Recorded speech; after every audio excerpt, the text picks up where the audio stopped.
Magandang araw po sa lahat.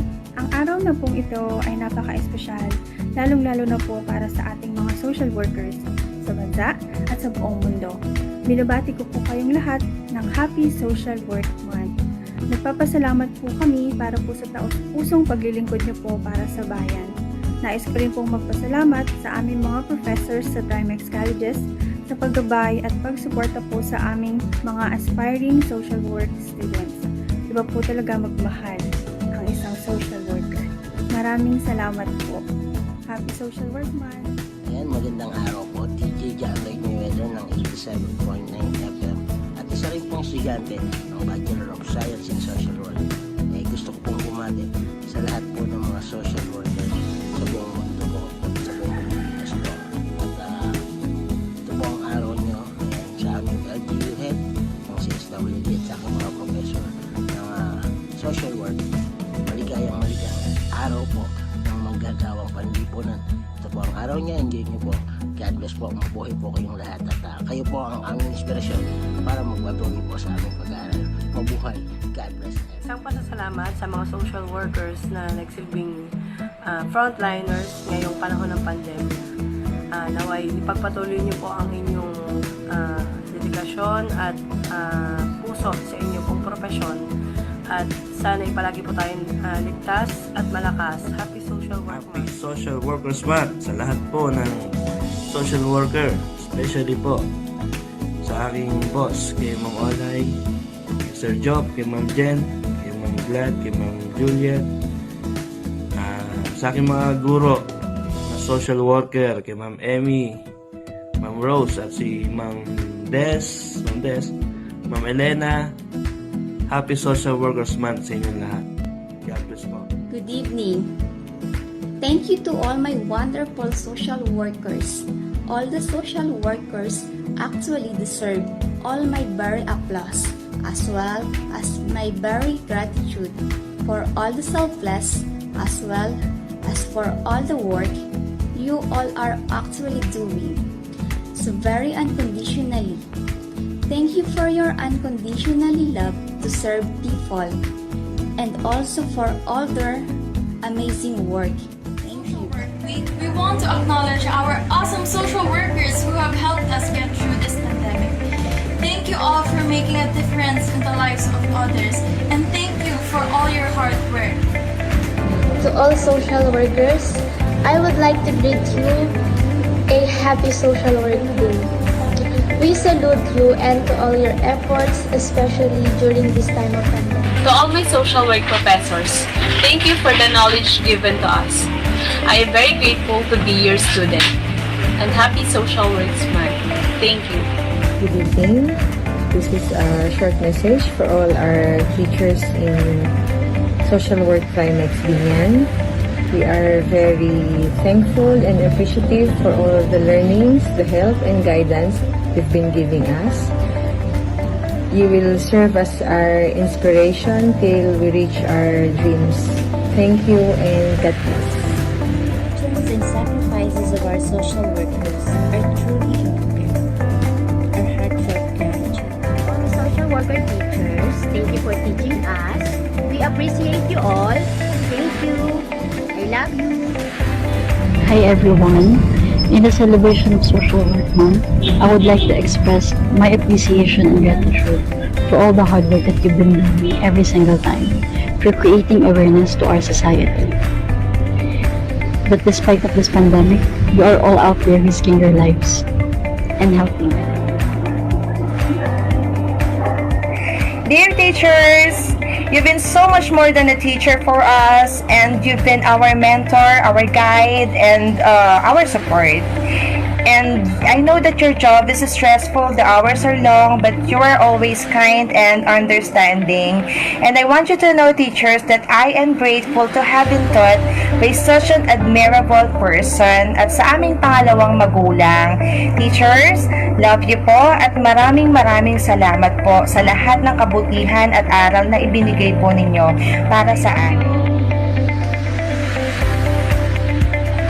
All we wanted to say is, we appreciate you all.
let's celebrate, celebrate, let's celebrate, celebrate, let's celebrate, celebrate, let's celebrate. Bawat tao'y iba't iba, ikaw at ako, sila't sila. Iba't ibang pinagmumulan, pinag-isa, nagsama-sama. Kulay ng balat magkakaiba, gitara at ugali, samot-saring linya. Mahirap mayaman, hangaring iisa, buhay ay mapaganda. Iisang hangarin ang magtutong sa atin, iisang pangarap ating abutin. Tayo na ipagdiwang ng pagkakaiba. Sige lang, tulong ng pagkakaisa. Diversity is our unity. You and me are one. So let's celebrate our diversity. Huwag nang mahiya kung ika'y matanda, ate at kuya, binatil at dalaga. Pagpupursige ay siyang mahalaga, buhay ay mapaganda. Iisang hangarin ang magturugtong sa atin, iisang pangarap ating abutin. Tayo na ipagdiwang ng pagkakaiba. Sige lang, tulong ng pagkakaisa. Diversity is our unity. You and me are one. So let's celebrate our diversity. Huwag nang mahiya kung ika'y matanda, ate at kuya, binatil at dalaga. Pagpupursige ay siyang mahalaga, buhay ay mapaganda. Iisang hangarin ang magturugtong sa atin, iisang pangarap ating abutin. Tayo na ipagdiwang ng pagkakaiba. Sige lang, tulong ng pagkakaisa. Diversity is our unity. You and me are one. So let's celebrate our diversity. Celebrate, celebrate, let's celebrate, celebrate, let's celebrate, celebrate, let's celebrate. Saan man dalhin ang hamon, kapit lang at ika'y aahon. Edukasyon ni pamahagi kung saan paroroon. Magkapit-bisig, kasangga natin ang Panginoon.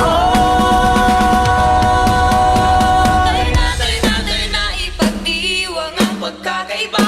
Sige lang, isulong ang pagkakaisa. Tayo na ipagdiwang ng pagkakaiba. Sige lang, isulong ang pagkakaisa. Diversity is our unity. You and me are one.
Magandang araw po sa lahat. Ang araw na pong ito ay napaka-espesyal, lalong-lalo na po para sa ating mga social workers sa bansa at sa buong mundo. Binabati ko po kayong lahat ng Happy Social Work Month. Nagpapasalamat po kami para po sa taos-pusong paglilingkod niyo po para sa bayan. Nais ko rin pong magpasalamat sa aming mga professors sa Trimex colleges sa paggabay at pagsuporta po sa aming mga aspiring social work students. Iba po talaga magmahal ang isang social worker. Maraming salamat po. Happy Social Work Month! Ayan, magandang araw po. TJ Lee Mendoza ng 87.9 FM at isa rin pong estudyante ng Bachelor of Science in Social Work. Gusto ko pong bumati sa lahat po ng mga social workers sa buong mundo po, sa buong Pilipinas po. At ito po ang araw nyo sa aming LGU head, ng CSWD at sa aking mga professor ng social work. Maligayang araw po ng manggagawang panlipunan. Ito po ang araw niya, enjoy nyo po. God bless po, mabuhay po kayong lahat at kayo po ang aming inspirasyon para magpatuloy po sa aming pag-aaral. Mabuhay, God bless. Isang pasasalamat sa mga social workers na nagsilbing frontliners ngayong panahon ng pandemya. Naway ipagpatuloy niyo po ang inyong dedikasyon at puso sa inyong pong profesyon at sana palagi po tayong ligtas at malakas. Happy Social Work Month. Happy Social Workers Month sa lahat po ng social worker, especially po sa aking boss, kay Ma'am Olay, kay Sir Job, kay Ma'am Jen, kay Ma'am Glad, kay Ma'am Juliet, sa aking mga guro na social worker, kay Ma'am Emmy, Ma'am Rose, at si Ma'am Des, Ma'am Elena. Happy Social Workers Month sa inyong lahat. God bless po. Good evening. Thank you to all my wonderful social workers. All the social workers actually deserve all my very applause as well as my very gratitude for all the selfless as well as for all the work you all are actually doing. So very unconditionally. Thank you for your unconditionally love to serve people and also for all their amazing work. Thank you. We want to acknowledge our awesome social workers who have helped us get through this pandemic. Thank you all for making a difference in the lives of others, and thank you for all your hard work. To all social workers, I would like to greet you a happy social work day. We salute you and to all your efforts, especially during this time of pandemic. To all my social work professors, thank you for the knowledge given to us. I am very grateful to be your student. And happy Social Works Month. Thank you. Good evening. This is a short message for all our teachers in Social Work Trimex Diliman. We are very thankful and appreciative for all the learnings, the help and guidance you've been giving us. You will serve as our inspiration till we reach our dreams. Thank you and God bless. Actions and sacrifices of our social workers are truly unforgettable. Our heartfelt gratitude. All the social worker teachers, thank you for teaching us. We appreciate you all. Thank you. I love you. Hi everyone. In the celebration of Social Work Month, I would like to express my appreciation and gratitude for all the hard work that you've been doing every single time for creating awareness to our society. But despite of this pandemic, you are all out there risking your lives and helping. Dear teachers, you've been so much more than a teacher for us, and you've been our mentor, our guide, and our support. And I know that your job is stressful, the hours are long, but you are always kind and understanding. And I want you to know, teachers, that I am grateful to have been taught by such an admirable person at sa aming pangalawang magulang. Teachers, love you po at maraming salamat po sa lahat ng kabutihan at aral na ibinigay po ninyo para sa amin.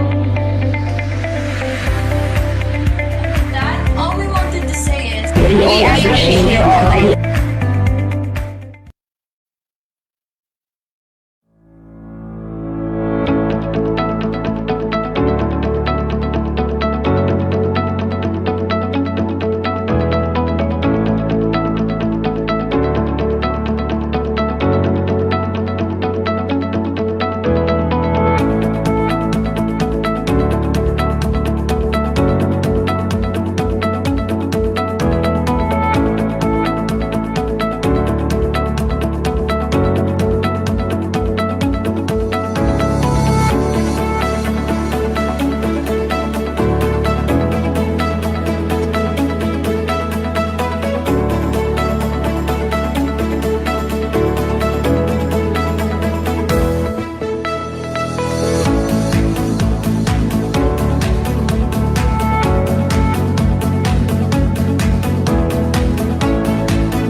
Let's celebrate, celebrate, let's celebrate, celebrate, let's celebrate. Bawat tao'y iba't iba, ikaw at ako, sila't sila. Iba't ibang pinagmumulan, pinag-isa, nagsama-sama. Kulay ng balat magkakaiba, gitara at ugali, samot saring linya. Mahirap mayaman ang ari-isa, buhay ay mapaganda.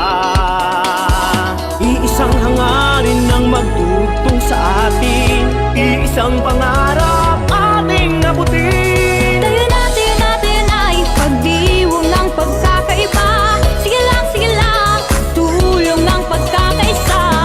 Diversity is our unity. You and me are one. So let's celebrate our diversity. Huwag nang mahiya kung ika'y matanda, ate at kuya, binatil at dalaga. Pagpupursige ay siyang mahalaga, buhay ay mapaganda. Iisang hangarin ang magturugtong sa atin, iisang pangarap ating abutin. Tayo natin ay pagdiwang ng pagkakaiba. Sige lang, tulong ng pagkakaisa. Diversity is our unity. You and me are one. So let's celebrate our diversity. Huwag nang mahiya kung ika'y matanda, ate at kuya, binatil at dalaga. Pagpupursige ay siyang mahalaga, buhay ay mapaganda. Iisang hangarin ang magturugtong sa atin, iisang pangarap ating abutin. Tayo natin na ipagdiwang ng pagkakaiba. Sige lang, tulong ng pagkakaisa. Diversity is our unity. You and me are one. So let's celebrate our diversity. Let's celebrate, celebrate, let's celebrate, celebrate, let's celebrate, celebrate, let's celebrate. Saan man dalhin ang hamon, kapit lang at ika'y aahon. Ito okasyon ni pamahagi kung saan paroroon. Magkapit-bisig, kasama natin ang Panginoon. Tayo natin na ipagdiwang ang pagkakaiba. Sige lang, isulong ang pagkakaisa. Tayo natin na ipagdiwang ng pagkakaiba. Sige lang, sulong ng pagkakaisa. Diversity is our unity. You and me are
Okay, good afternoon everyone. Welcome to our Social Work Day 2021. Social workers are essential with our dear guest, very special guest, the godmother of social work and the dean, the chairperson of UP College of Social Work and Community Development. So, kamusta po kayo lahat dyan? Kayo po ba ay nasa maayos na kalagayan? So, isang mainit na pagbati ng Araw ng mga Manggagawang Panlipunan. So, to conclude our celebration of the Social Work Month and to pay tribute to the positive contributions of social workers to humanity, we are conducting this webinar. And to start,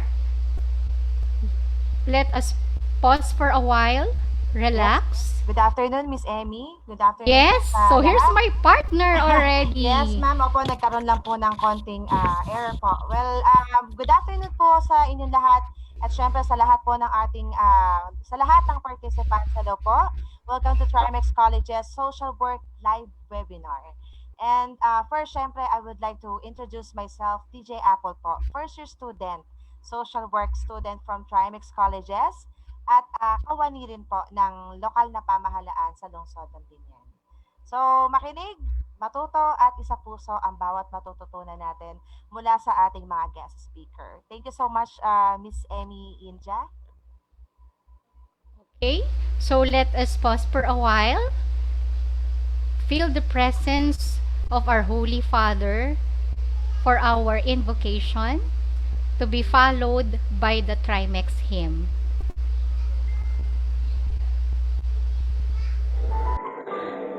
Dear God, thank you for allowing us today to meet and share our knowledge and time with one another virtually.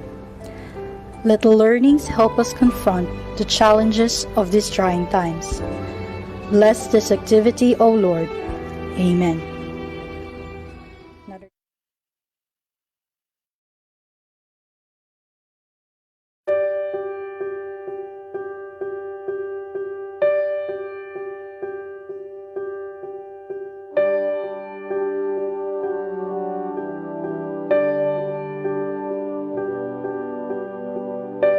Tomorrow will be another day on struggling roads of different ways. Roads may be rough on me, but I'll be strong. You taught me to trust in God that I may go on. But as life continues, I know I'll be missing you. You have prepared me to face the world. Trimex, you are so dear to me. I will uphold your values to my community.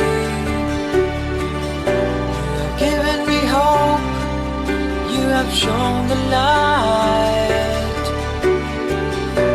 I want to thank you for what you've done for me.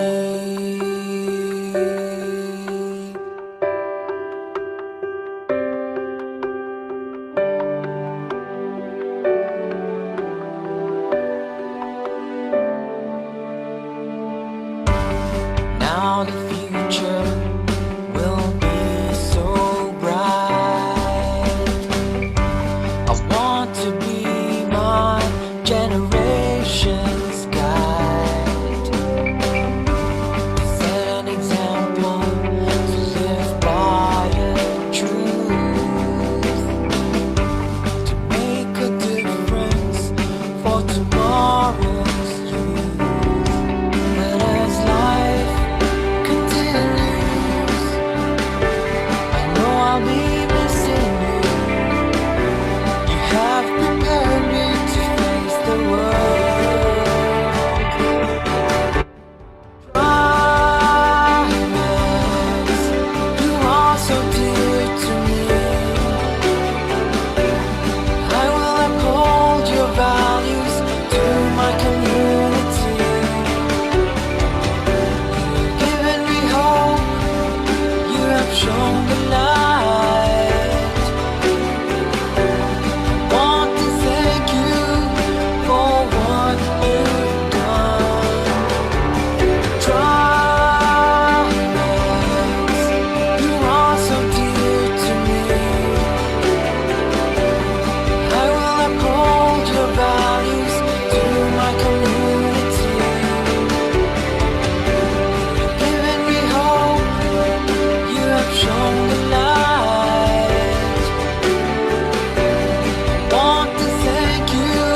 let us hear inspiring words from the Dean of or Vice President of Trimex Colleges, Dr. Rito Camigla, and to be followed by the Chief Operating Officer of Trimex Colleges, Miss Rachel Cruz.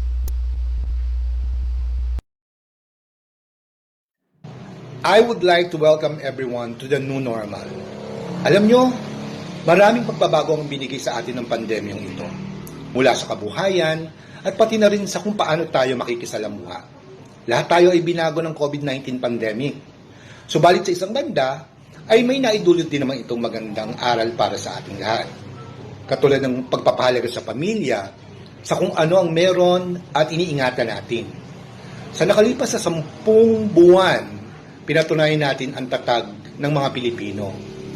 Hindi natin inaasahan ang bilis ng mga pangyayari na halos lahat ay cashless na kung gusto mong kumain, ay magpa-deliver ka. Kung magbabayad ka ng bills, ay pwede na online. Shopping, banking, at kung ano-ano pa. Pero alam nyo, lahat ng yan ay napaghandaan na ng Trimex Colleges. Mula sa online payment, enrollment, records, and even the conduct of classes. At sa hapong ito, tayo ay magiging bahagi ng isang mahalagang gawain, handa para lamang sa atin. Namnamin ang bawat salita at bawat minuto at nawa ay matuto tayo. Maraming salamat at magandang araw sa ating lahat. I'd like to welcome all our participants from Luzon, Visayas, and Mindanao. This is the last of our series of webinars for social work. And the most important, social workers are essential. It has been my heart's desire since 1994 when we started Trimex Colleges that we serve our community. And now, with our course offering BS Social Work, we are now serving our community with more by producing skilled, knowledgeable, and caring social workers.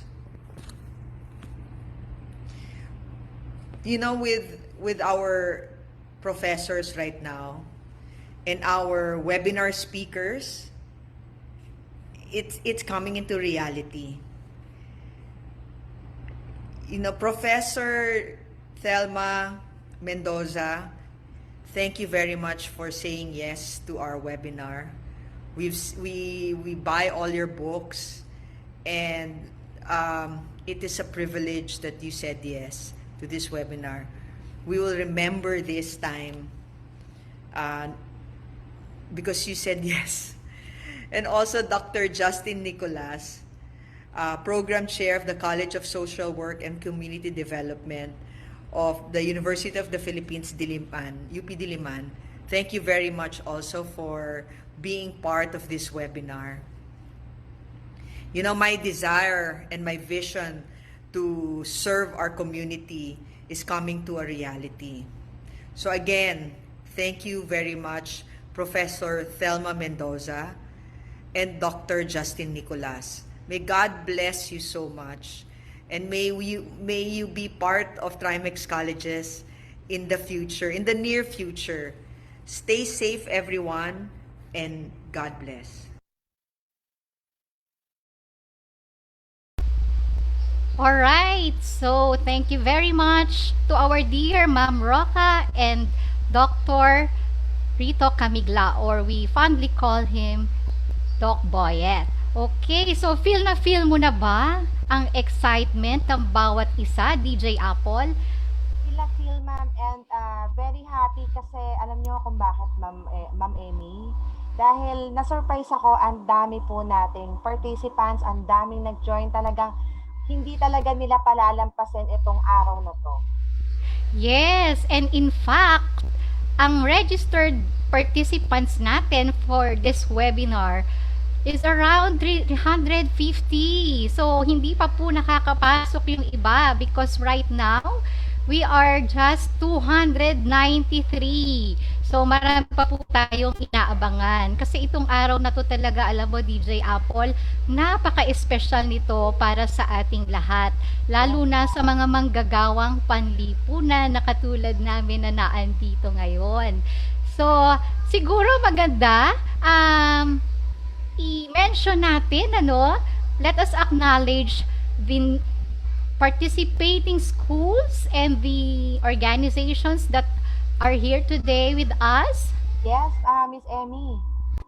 Okay, so, syempre, una sa lahat, shoutout natin po lahat ng mga nag-participate po.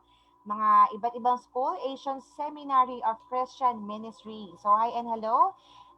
Belen B. Francisco Foundation and Cagayan State University, Carid Campus. Catmon National High School, Cavite State University, Maine. Cavite State University, Indang Campus. Cavite State University, Main Campus. And Central Philippine University ng Haro, Iloilo. Hi and hello po sa inyong lahat dyan. And Central Philippine University ng Haro, Iloilo, Central Philippine University Graduate School. Wow, with the biggest delegation at napakaraming attendees po talaga nito. So, thank you po sa inyo. And Christ the King College, Colegio de Santa Ana de Victorias, Negros Occidental. So, nakakaabot tayo dyan. And ang dami ring mga nag-participate. Calumban College and Cordillera Career Development College, Don Honorio Ventura State University. So, hi and hello po sa inyo. Pwede po kayo magpa-shoutout. And Eastern Samar State University, Golden State College, Corondal City, International School of Asia and the Pacific, Tuguegarao Campus, the Consolacion University, Philippines, Malolos, Laberdas Christian College, Apalit, grabe, ang dami. Liceo de Calawan, hi and hello po, Mindanao State University, Marawi City, North Valley College Foundation, Notre Dame of Marvel University, Notre Dame of Midsayap College, Occidental Mindoro State College, Main Campus, Our Lady of Triumph Institute of Technology, Palawan State University, Philippine Christian University, Ramon Magsaysay Memorial Colleges, Marvel, St. Bernadette College of Alabang, St. Louis University, San Agustin Institute of Technology. So, mamaya po i-acknowledge din po natin ng ilan pong mga Alright. Actually, sobrang dami talaga nila, no? Sobra. So, kaya kami ay overwhelmed because sinamahan nyo po kami sa aming celebration. So, we thought this is a simple celebration. But the way I see it, talagang Luzon, Visayas, and Mindanao talagang naandito po para makipag-celebrate po sa atin ng Social Work Month. So, it is really Happy Social Work Month. Hindi na siguro natin papatagalin ito, Kasi alam kong excited na po ang bawat isa para marinig po ang ating mga distinguished guest for today's webinar. So, yung mga hindi po namin nabanggit kanina, ay mag-shoutout po kayo at mamaya po ay babanggitin po namin yung inyong mga organizations. But I believe there are also local, city, municipal, and provincial social welfare offices here, as well as the DSWD Central Office. So we are really jam-packed, and this is a powerhouse webinar. So let us start the ball rolling. DJ Apple? Okay, for our first offering, we are privileged to have here with us the Chairperson and Associate Professor of the College of Social Work and Community Development, UP Diliman. He finished his PhD in Social Work at the University of Newcastle, NSW, Australia. His thesis project was on creativity in social work practice.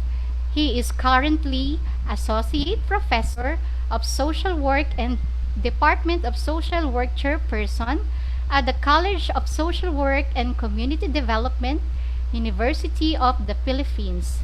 He is also a registered social worker in the Philippines, ORCID 0003 4520 6486.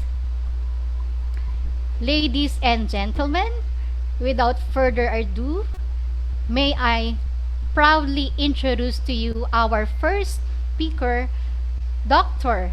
Justine Francis Leon V. Nicolas.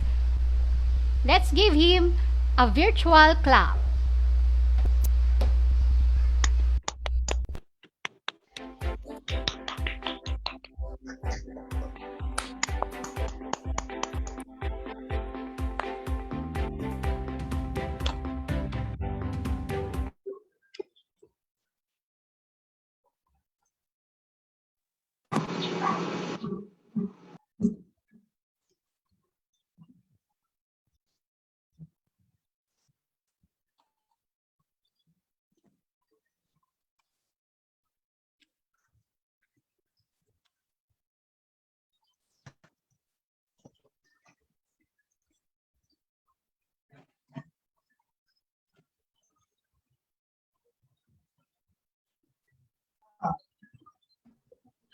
Sorry, nakamute pa ako kanina.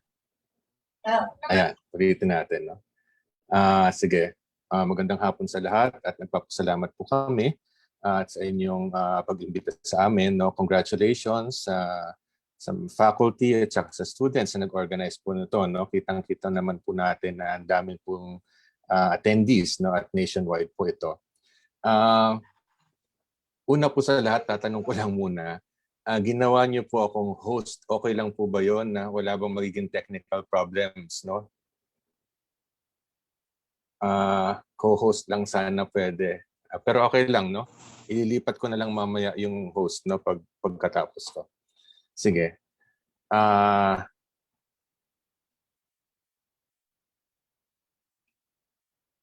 Okay.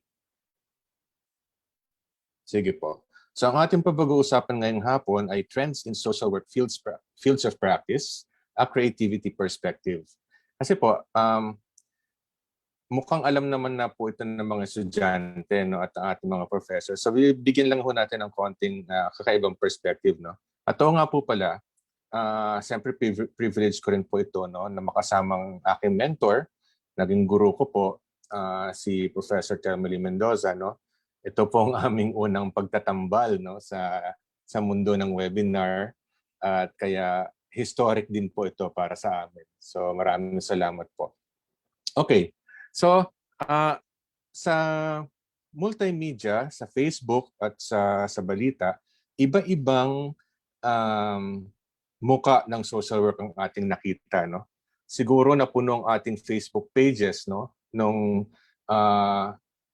hashtag Justice for JC Akad, no? So alam natin na si JC Akad ay isang social worker at natagpuan ang kanyang, una muna nawala siya at natagpuan ang kanyang katawan sa may bandang Bulacan, no? So meron pong pumatay sa kanya, no? Siya po ay isang social welfare officer 2 sa NCR. At tapos po, siya po ay ang nagdadala ng pera sa assistance to individuals in crisis situations. So isa po itong picture ng isang social worker kung minsan ay delikado rin ang trabaho, no, ng isang social worker.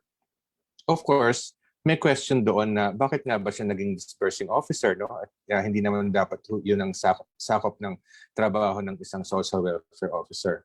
Pero aside from that po, talagang naging picture po, naging symbol, no, si Justine Akad for a few weeks, no, ng isang pagiging social worker. Then of course, sa isang banda naman, sa kabilang panig, siguro ay narinig niyo ang kwento ng ating social worker na si Brenda Abilo sa Cebu, no? Ito naman ay kwento ng tungkol dun sa mga lumad students na pinabalik sa kanilang lugar, no? Kaya lang may naiwang pang-7 na lumad noon sa Cebu at hanggang sa nasundo na 6 at merong natirang isa, no? Si Micaela Dorothy Hayektin. Alam kong alam niyo yung kwento na to. Kaya lang nga, ang naging problema natin doon ay nung gumawa na ng ruling ang court na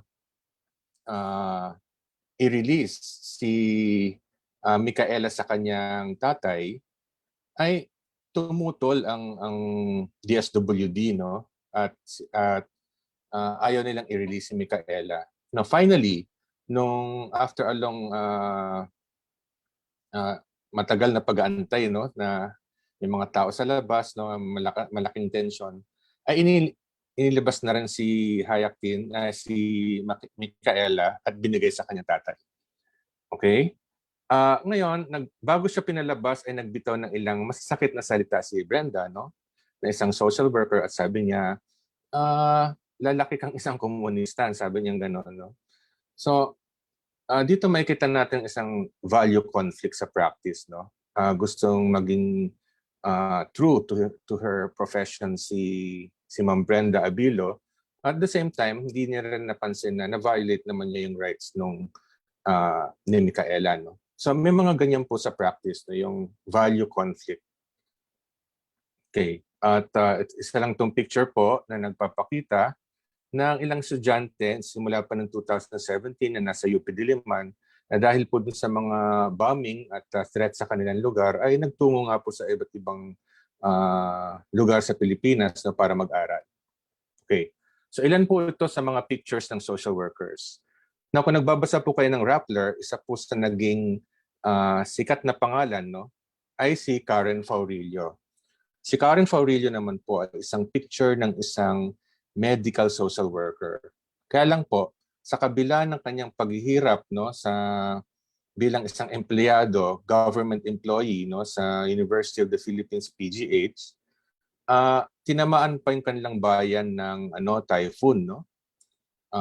Typhoon Ulysses at saka Rolly. So halo-halo na ho yung kanyang mga struggles na pinagdadaanan, no? Kaya nga po, sabi niya, kinote siya ng Rappler na hindi na daw ito usapin ng sikmura, kundi yung pagkatao na o dignidad sa trabaho. Kasi isa siya sa nakilaban na sana mabigyan ng hazard pay ang mga medical social workers sa PGH at siyempre sa buong bansa na yon, no? Okay, so yan yung ilang mga pictures, no? So si JC, no, si Brenda, si Karen, whether it be negative experiences or messages, no, ay yan po ang mga pictures na nakita natin in the past few 10 months, no, ng COVID-19. So bigyan lang ho natin ng konting framework. Okay? So ang practice po ay nag-shape kung anong klaseng social work magiging kayo. So may specific context sa isang panahon, kaya pag-graduate nyo, itong mga estudyante natin ngayon, may specific context po, no? So siguro hindi ko alam kung nasa panahon pa ni President Duterte o iba ng presidente, no? At kung anong ang uri ng practice ng panahon na yon, yun ay makaka-apekto sa inyo bilang social worker. At totoo rin po yung pakabila, no? Napansin ko na very creative ang mga estudyante ng Trimex, no, sa originality pa lang ng music, no, at saka yung timpla ninyo, no, ng inyong music na nakita ko na creative kayo, no, you value creativity. Tama-tama po ito, no, sa ating talk ngayong hapon. So ang social worker po ay teka, yan. Ayan. Sige. So, oops. Yan. Okay. So, ang social worker, depende sa mga pangyayari, ay nagbibigay ng isang creative response. No? At pag nagbigay siya ng creative response, siyempre, maapektuhan nito ang practice, makakapag-produce ng practice innovation, at uunlad ang social work practice. No? So, ang social work fields na inyong dadatnan later pag-graduate niyo ay nag-e-evolve yan. Siyempre, meron tayong traditional na social work fields, di ba? Pero, sang-ayon sa kung anong gusto natin i-shape ang ating practice, yun ang magiging fields of practice na ating aabutan later. Okay. So, just to share po, no? So, halimbawa sa isang specific context, maging noon pa sa history, no? Halimbawa, noon nagsimula tayo sa charity and philanthropy. Ang constraint po ng panahon na yon ay walang teorya, wala pang teorya. Pero hindi ho napigilan ang ating mga pioneers, no, na nakabase pa noon sa philosophy, kundi nagkaroon sila ng creative response at nabuo nga yung dalawang sikat na charity organization societies at later on nabuo rin yung settlement movement, no? So dahil dun sa kanilang creativity ay nagkaroon ng innovations sa social welfare. So i-fast track ko na lang po, no? Ngayon halimbawa, ang context natin ay COVID-19. Ano ba ang ating magiging creative na response doon? Kung ang responses ng social workers ay yun din ang magiging uri ng practice, no, na kakaharapin natin. So ngayon, siguro narinig na ninyo na uso ngayon yung e-management, no? Baka i-discussion mamaya ni Professor Thelma Mendoza. Nag-attend kami ng seminar nung isang araw at sabi sa DSWD ay nagpapatupad na sila ng e-case management, no? So, ganun ba ang magiging takbo ng ating profesyon, no, sa mga dadating na panahon? Okay. So, tignan natin sa history, halimbawa, itong mga sikat na taong to na very creative, halimbawa si Mary Richmond, kilala niyo siya. Siya ay nagpasimula ng casework, no? Visiting Friends, di ba? Kung naalala ninyo. Tapos, si Jane Addams naman ay nagpasimula ng Hull House. Hindi sa kanya galing yung original na idea na to, no? Ginaya niya itong mula sa Europa at dinala niya sa US, sa Chicago. Pero naging sikat yung Hull House dahil ito yung naging puntahan ng mga sikat na tao, no? Meron din tayong isa pang halos hindi natin kilala, si Mary Parker Foley, isang social worker din siya, at sinulat niya yung librong Creative Experience, pero ang tutok naman niya ay sa organization. So itong unang tatlong pangalan nito ay ang tatlong thread na pwedeng puntahan ng isang social worker. Pwede siyang sa micro-practice, pwede siyang sa macro-practice or structural practice, pwede rin naman sa organizational, no? Meron pang ilang pangalan tulad ni Gisela Kinopka na Mother of Social Group Work. At sa US, merong isang tao na pangalan niya ay Catherine Kendall, no? At ipinangalan sa kanyang isang eskwelahan doon, yung International School of Social Work, no? Okay. At marami pang mga educators ang naging kilala, no? Itong naka-highlight dyan sa slide, no? So halimbawa, si George Haynes na nag-work sa mga Black social workers. Yung iba ay nag-work sa University of Chicago, sa Smith College, no? Si Eileen Young husband, no? Kilala rin po siya. Siya ay nag-establish ng National Institute of Social Work. No? At ang ilang pang mga sikat na tao, ay halimbawa si Alice Solomon sa Europe, no? Si Helen Radlinska sa Poland, at meron din sa Chile, sa India, at saka sa Denmark. So nationwide yan, no? Walang monopolya na sa US lang o sa UK lang nagsimula ang social work, no? In fact, sabi nga nila, ang indigenous social work, ang unang-unang international social worker daw ay mula sa China, no? Sabi sa literature. So, ang gusto ko lang punto dito ay ang kahalagahan ng creativity, no? Isang sikat na social worker, si Lydia Rapoport, ang sabi niya, if we truly value the quality of creativity in social work, we must more consciously protect and develop this capacity by explicit attention to how we educate the learners and how we organize our practice. So napakahalaga, no? At nakita kong very good sign, no? Ang pagiging creative ng mga taga-Trimex. Kasi surely na magiging creative din ang mga produktong social workers. So sabi pa ni Lydia Rapoport, creativity is found in all good social work and that creativity must be central. Pero hindi lang si Lydia Rapoport ang nagsabi niyan, no? Meron pang ilang mga social work writers na nagsabi, halimbawa, si Bernard Gelfand, ang sabi niya, ang creative thinking daw ay ang forgotten ingredient sa social work practice. Si Max Siporin, isang sikat na clinical social worker noon, sabi niya, creativity is the dominant characteristic of social work practice. At si Peel naman, sabi niya, ito ang fundamental nature of all practices. Ibig sabihin, dito nagmumula ang mga proseso ng social work, no, sa creativity. Okay. Mamaya makikita niyo bang connection nito, no? So, si Linda Turner, no, sabi niya, it is by developing attention to creativity that empowerment can be enhanced or facilitated. No? Na-interview ko po itong si Linda Turner, tiga Canada po siya. At very important po siguro dito sa mga quotation na ito, and sinabi ni Pam Rin. Sabi ni Pam Rin, no, noong 1978, until the creative process is integrated into the profession, social work will experience periods of stagnation. Ibig sabihin niya na kapag hindi tayo naging creative sa practice, no, halimbawa itong panahon ng COVID, walang mangyayari sa ating profesyon. Kaya nga, very important ang ating engagements, no? Especially lalo as early as now na mga estudyante pa lang kayo at ating mga social work faculty din ay patuloy sa kanilang extension work, di ba? Okay.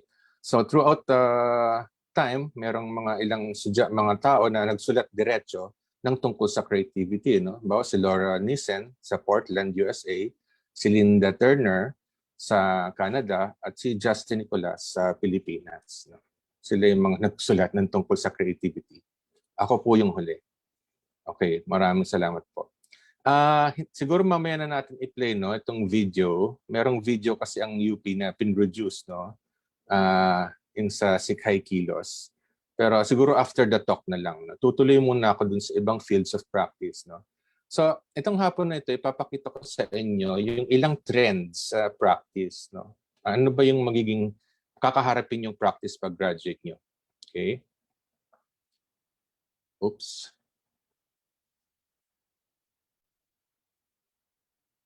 Ayan. Sige. Ito ay nilift ko sa isang Facebook, no, ng aming kaibigan na tiga PGH.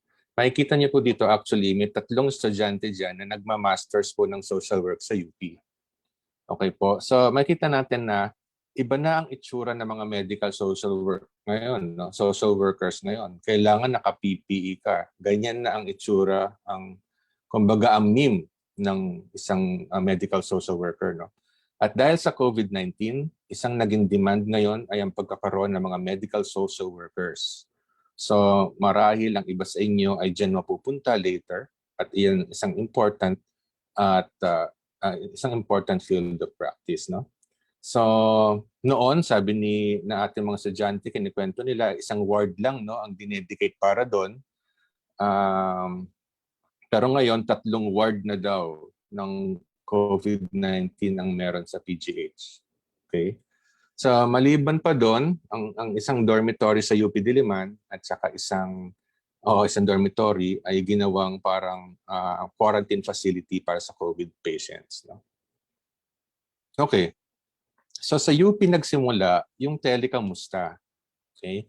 All over the world, meron ng nabuong pangalan, ang term, ang tawag nila telehealth. Pero bago pa yung nagsimula, siguro March pa lang, nagsimula ng UP-PGH ng telekamusta. Kasi gustong makausap ng mga kamag-anak yung kanilang kamag-anak na nasa loob, no, na pasyente ng COVID. So ang naisip nila, i-connect nila sila sa pamamagitan ng Zoom. So may laptop sa loob ng ward, tapos may cellphone sa labas hawak ng mga kamag-anak, pwedeng makihiram doon sa mga social worker at nag-uusap sila through Zoom. Okay, as early as March po yan, no, 2020, no. So sa pagtutulungan ng isang doktor at ng social worker, yun po nabuo nila yung telekamusta at sumikat po ito. So ito isang major innovation na sa panahon ng COVID-19. I'm sure kapag practitioners na po kayo, ay marami po kayong ideas na maiisip at maiko-contribute sa practice, no? Okay. Of course, dahil sa usong disaster sa atin, no, ang isa sa choices natin ay ang humanitarian social work practice. Kaya po ito ang aking mga napiling fields of practice kasi minsan ay naimbitahan kami sa CHED at nag-dialogue po kami kung anong kailangan sa curriculum, no? At ang mga dumalo po doon ay mga practitioners from different fields. Kasama po nitong, at isa po doon ay mga practitioners ng humanitarian social work practice. No? So nabuo ng ilang technology dahil sa disaster risk reduction. So hindi na bago sa atin to. No? Pero nabuo rin ang practice sa WASH. No? Ano ba yung WASH? Water, Sanitation, and Hygiene. So mayroong mga social workers na nakafocus lang po dyan at pagpunta nila during the disasters, WASH lang ang kanilang inaasikaso. So meron din namang tumututok sa relief operations. No? So during the disasters and probably even during the pandemic, isa pong phenomenon ang pagkakaroon ng unaccompanied children. No? At isa ho siya sa area of practice na pwede niyong pagtuunan later na sa panahon ng disaster ay maraming bata na naihiwalay sa kanilang mga magulang. Okay? So very important din po sa panahon ng relief work at humanitarian work yung psychosocial support. At yan po ang nagiging trabaho ng social worker. Kumbaga yan ang main na trabaho natin, no? Na yung pagbibigay ng psychosocial support or psychological first aid. And of course, relevant po dito yung tinatawag ngayon na green social work or environmental ecological social work, no? Na nag-a-advocate po tayo na sa sustainable development by taking care of our environment. Okay? Now, kasabay po nito ay kung medyo gusto niyo ng medyo showbiz kayo, no? Kung gusto niyo ng medyo ibang klaseng mundo ng practice, pwede ko kasi international social work. I believe na after 5 years of working as a social worker, pagpasa niyo ng board after 5 years, pwede na kayong mag-apply sa mga international social work agencies, no? Nasa picture na yan, nakikita niyo si Rio Otara, graduate din ng UPCSWCD. Siya po ay nag-work ngayon sa UN Population Fund. Okay? So, meron silang programs on violence against women and meron din silang programs on adolescent youth. Kung makikita niyo yung poster dito sa bandang kanan, no? Nung I think last month, no? Nagkaroon sila ng pa-concert.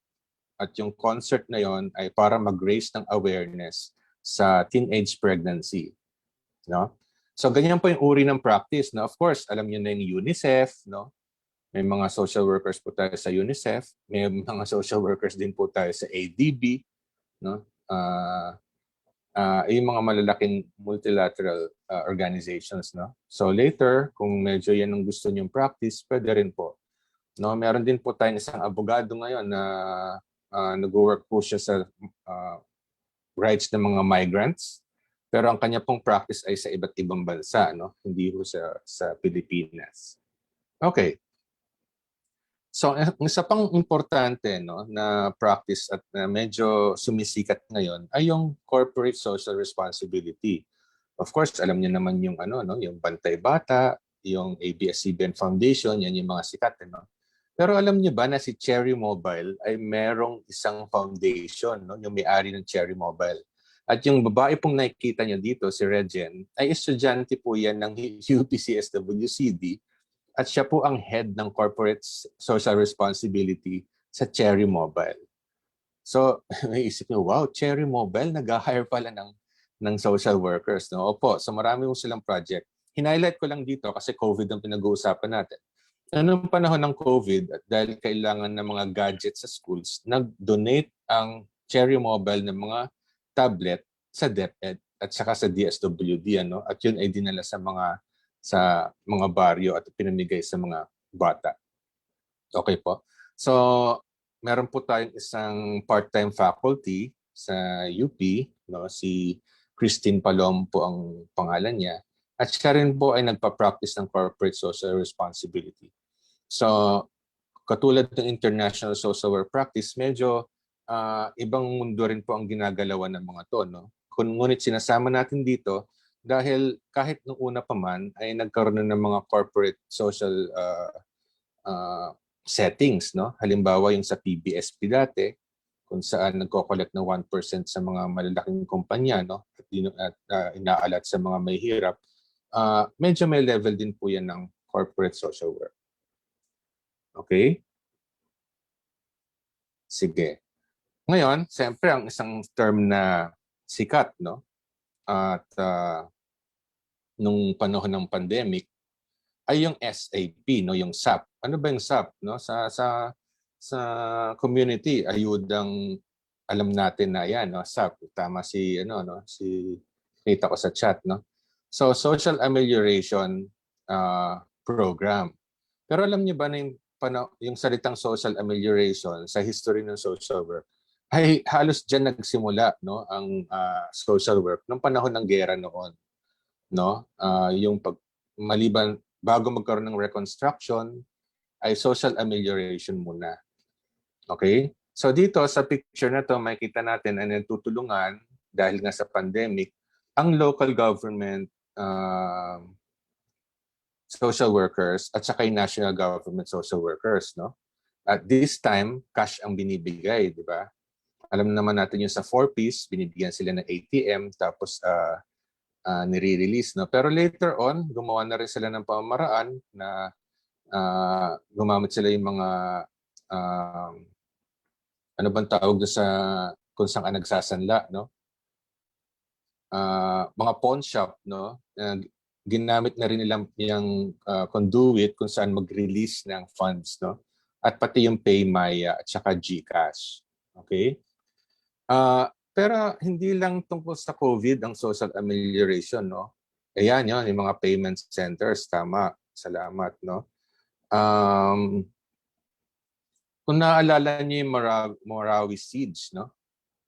So, talagang kung makikita niyo parang giyera sa Europe yung nangyari sa Marawi, no? So, butas-butas yung mga building, di ba? At tapos, malaking pangailangan natin kung paano natin yung tutulungan yung mga bata, no? So, ililikas din yung mga tao sa lugar na yun. So, isa yun, social amelioration din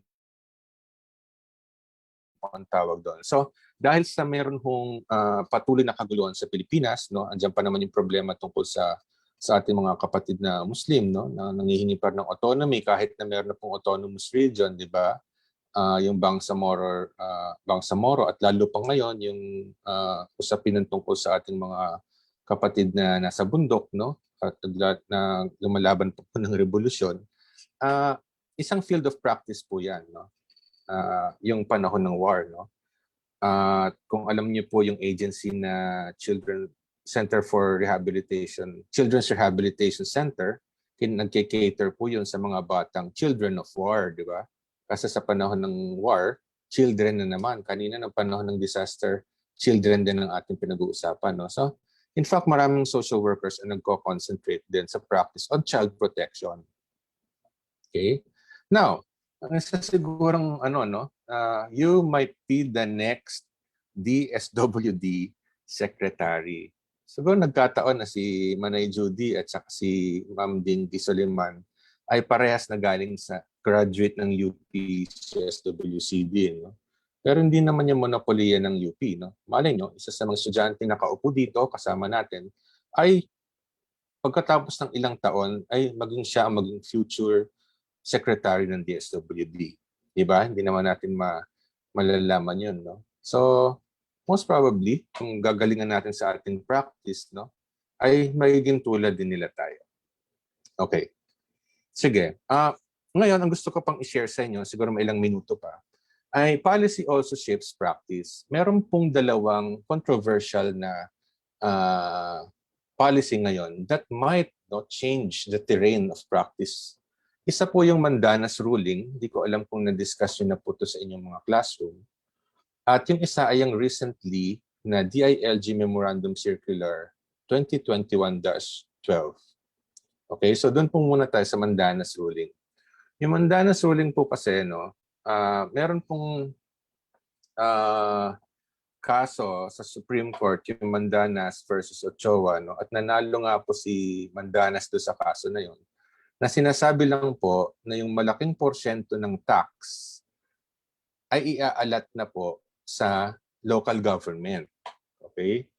Kasama dyan yung sa customs, no? Kasama yung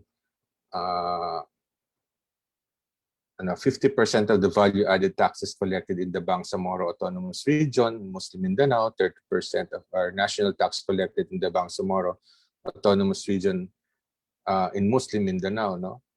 Ayan. at iba't iba pang mga taxes na sinasabi na ito, imbis na mapunta sa national government, ay mapupunta sa local government. Okay, so local government po ang key doon, local government.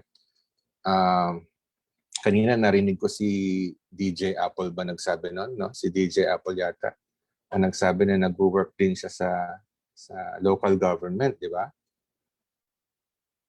Okay. Ngayon, yung isa pa, itong recent, ay yung DILG Memorandum Circular 2021-12. Maganda naman po ang layunin ng batas na ito. No? Ang gusto po niya ay mag-create ng People's Council sa local government unit. Again, no? Keyword ay local government.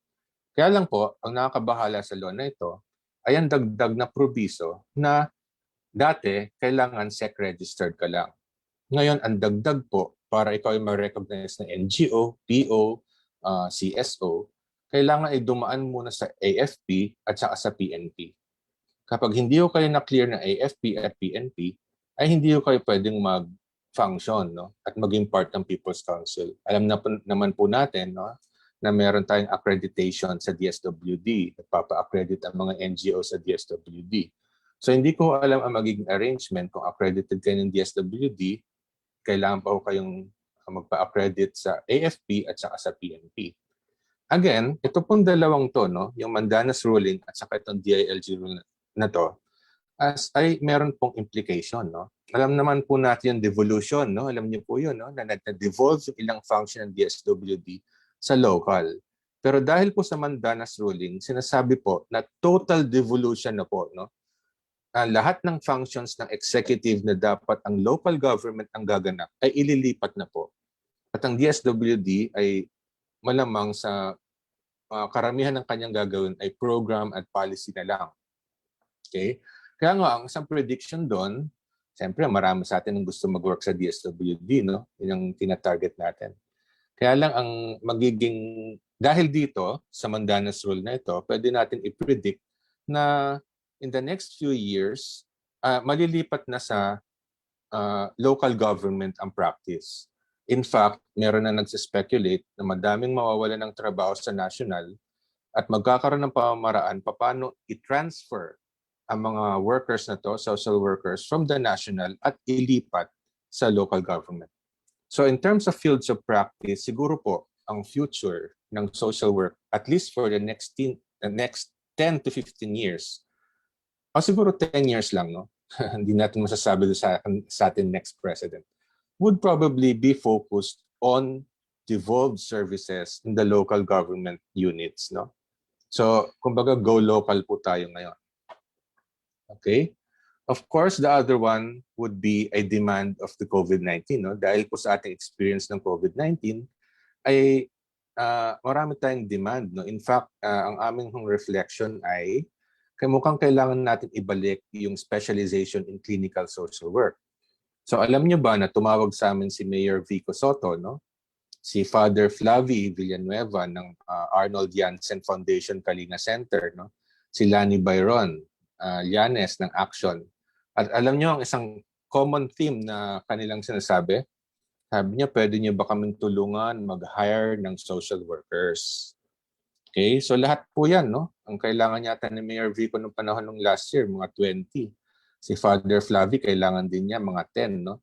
Tapos yung Action, kailangan yata nila ng mga 10 din. So, in demand ang social worker, no? So, surely na hindi tayo mawawalan ng trabaho. Although, ang kaninang implication na sinasabi ko, na yung kaninang DILG ruling, baka maging limited din ang paggalaw ng mga NGO dahil dun sa batas na yun, no? Okay, kasi yung iba sa kanila ay accredited ng Code NGO at sinasabi na lahat ng member ng Code NGO kailangan kumuha ng AFP at PNP clearance para maging part ng People's Council. Okay, ang isa pang trend, no, at kailangan ngayon, kailangan natin pagtuunan ng pansin, ay yung pagbibigay ng psychological first aid. Kasi ito laging hinihingi sa atin, whether with disaster, COVID, no, mga estudyante sa panahon ng COVID, yan po ang hinihiling sa atin, no? Psychological first aid at yung psychosocial first aid. Okay? So, aside from pag-work sa LGU, clinical practice, ito hong isa, no? Ng part ng clinical practice would be the learning psychological first aid. Okay. Of course, the current social, political, economic situation also shapes practice, no? Siyempre, iba yan ng nung panahon ni Pinoy, iba nung panahon ni Gloria, no? Iba rin sa panahon ni President Duterte. Alam naman natin na merong extrajudicial killings, merong mga red tagging, no?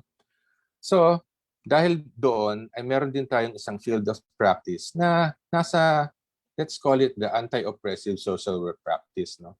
Yung iba nasa human rights work, na dahil nasa extrajudicial killings at pinapahalagahan natin sa social work ang human rights at saka social justice. Ang iba sa ating mga kasamahan ay doon nakatuon ng kanilang pansin, no? Sa paglaban, pag-advocate ng human rights, at gayon din ng anti-oppressive at pagpo-promote ng anti-oppressive social work practice. Okay, meron ngayong isang asosasyon. Ang asosasyon na to, ang pangalan ay Social Work Action Network International, at meron silang ongoing na conference ngayon, no? At ang kanilang panawagan ay Radical Social Work Now. Meron din po tayong Social Work Philippines, okay? Kung gusto niyo maging member, at pwede niyo kaming kontakin, na nag-advocate ng progressive, may typo, no? Critical and transformative social work practice. Ibig sabihin, dahil tayo mga social workers ay kailangan may bias for the poor, o may tinatawag na optic of the poor, ay kailangan pinaglalaban natin ang karapatan ng ating mga kasamahang na may hirap. Okay? So kung gusto niyo pong maging member niyan, tawagan niyo si Mabel para kontakin kami at para makontak po namin kayo, no? Yan po yung Social Work Action Network. Yan po isang bagong organization ng social workers, no, sa Pilipinas. Okay.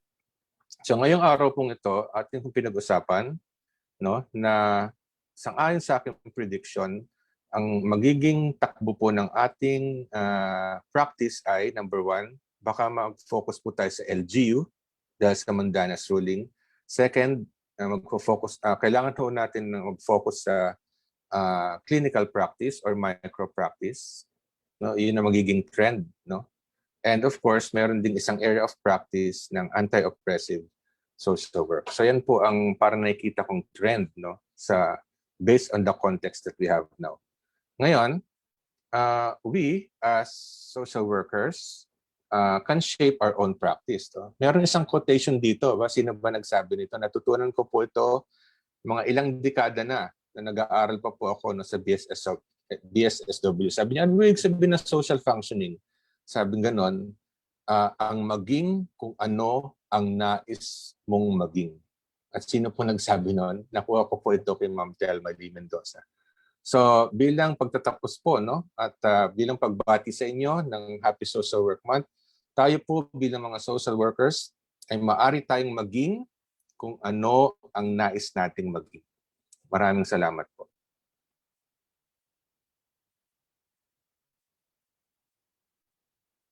Yan. So kanina ko ba ililipat ang host?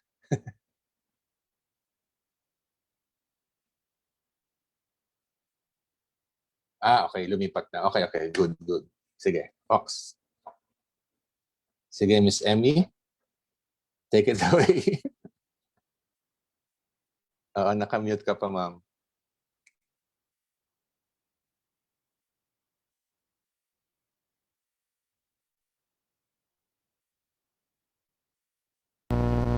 Alright, ayan. So, thank you very much, Dr. Justine. Alam niyo po, ako ay isang medical social worker. Kaya relate ko ang iyong sinasabi because this COVID-19 really changed my life. Dati po, lagi kaming nasa ward, nagbibigay ng counseling sa mga pasyente. So, kahit po ako ay nasa private hospital, so talagang ibinibigay namin yung serbisyo na nararapat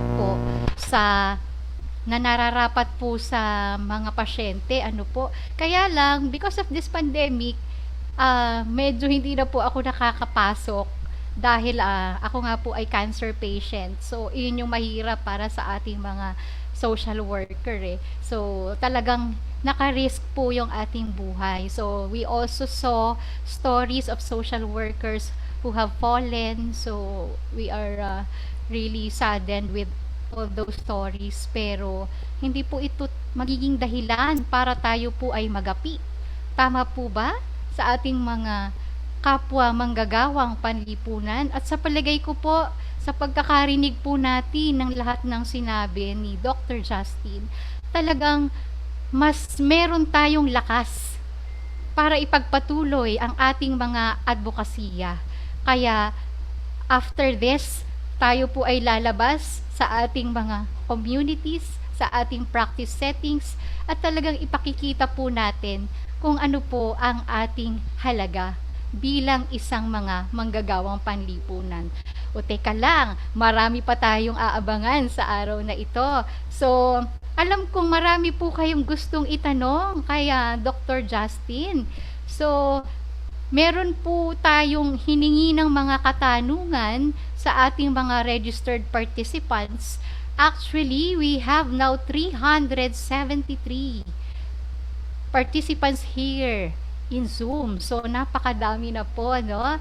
So, talagang sa pakikiisa nyo po ay talagang kami ay lubos na natutuwa. Siguro po maganda makita po natin yung mga kanilang itinanong kasi prior to this event, meron na po silang registration na form na isinabmit, may mga question po doon. Meron po ba tayong questions? O can we see the questions now? Miss Emmy, actually meron din, may nagtatanong din po, may hawak akong question dito. Sabi po dito, yan, so, Doc Justine, ito po. What advice can you give to aspiring social workers when it comes to passing the licensure exam?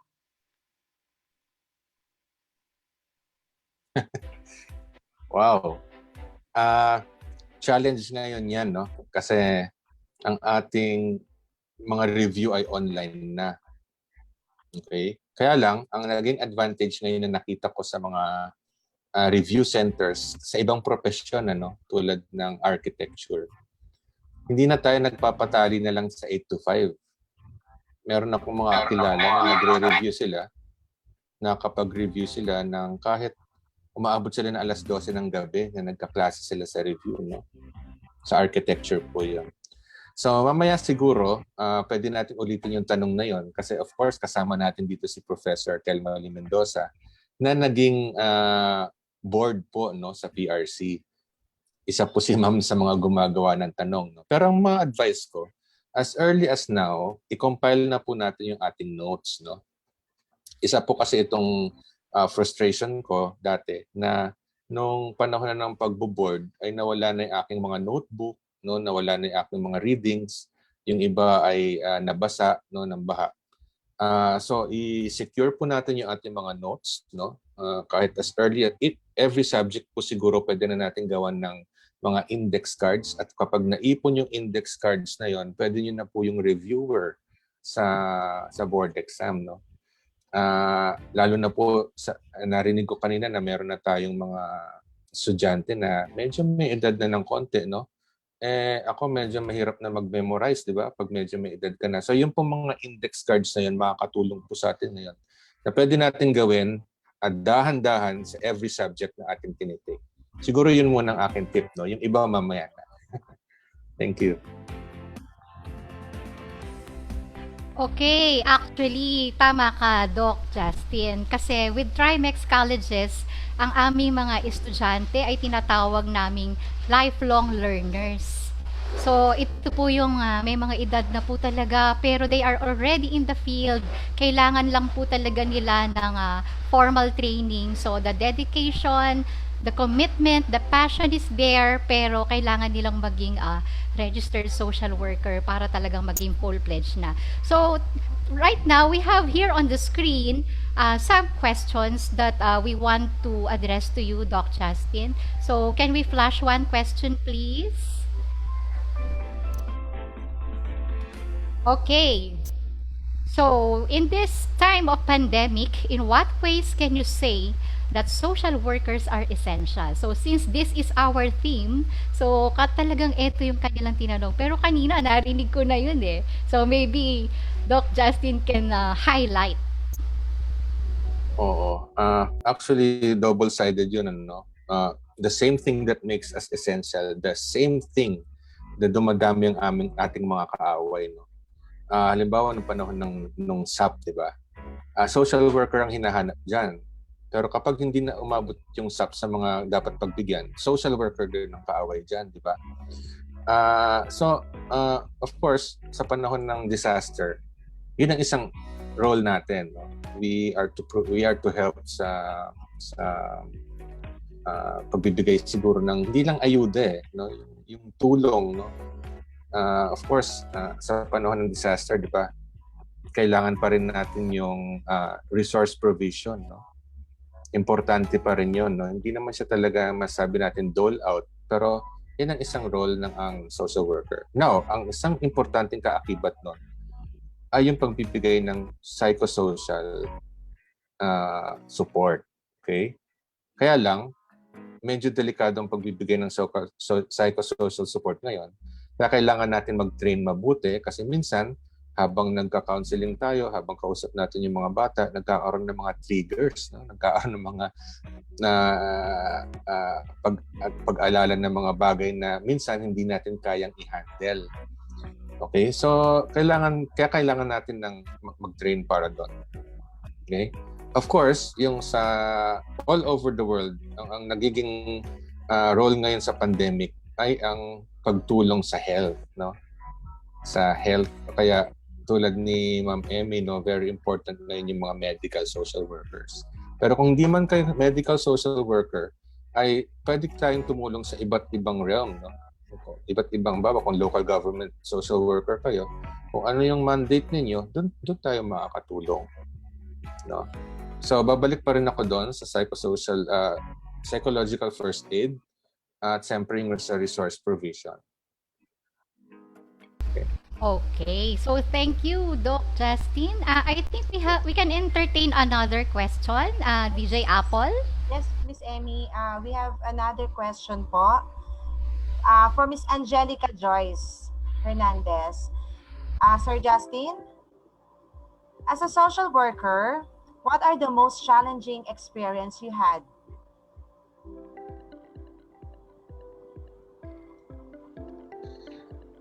Well, ito medyo matagal na to, no?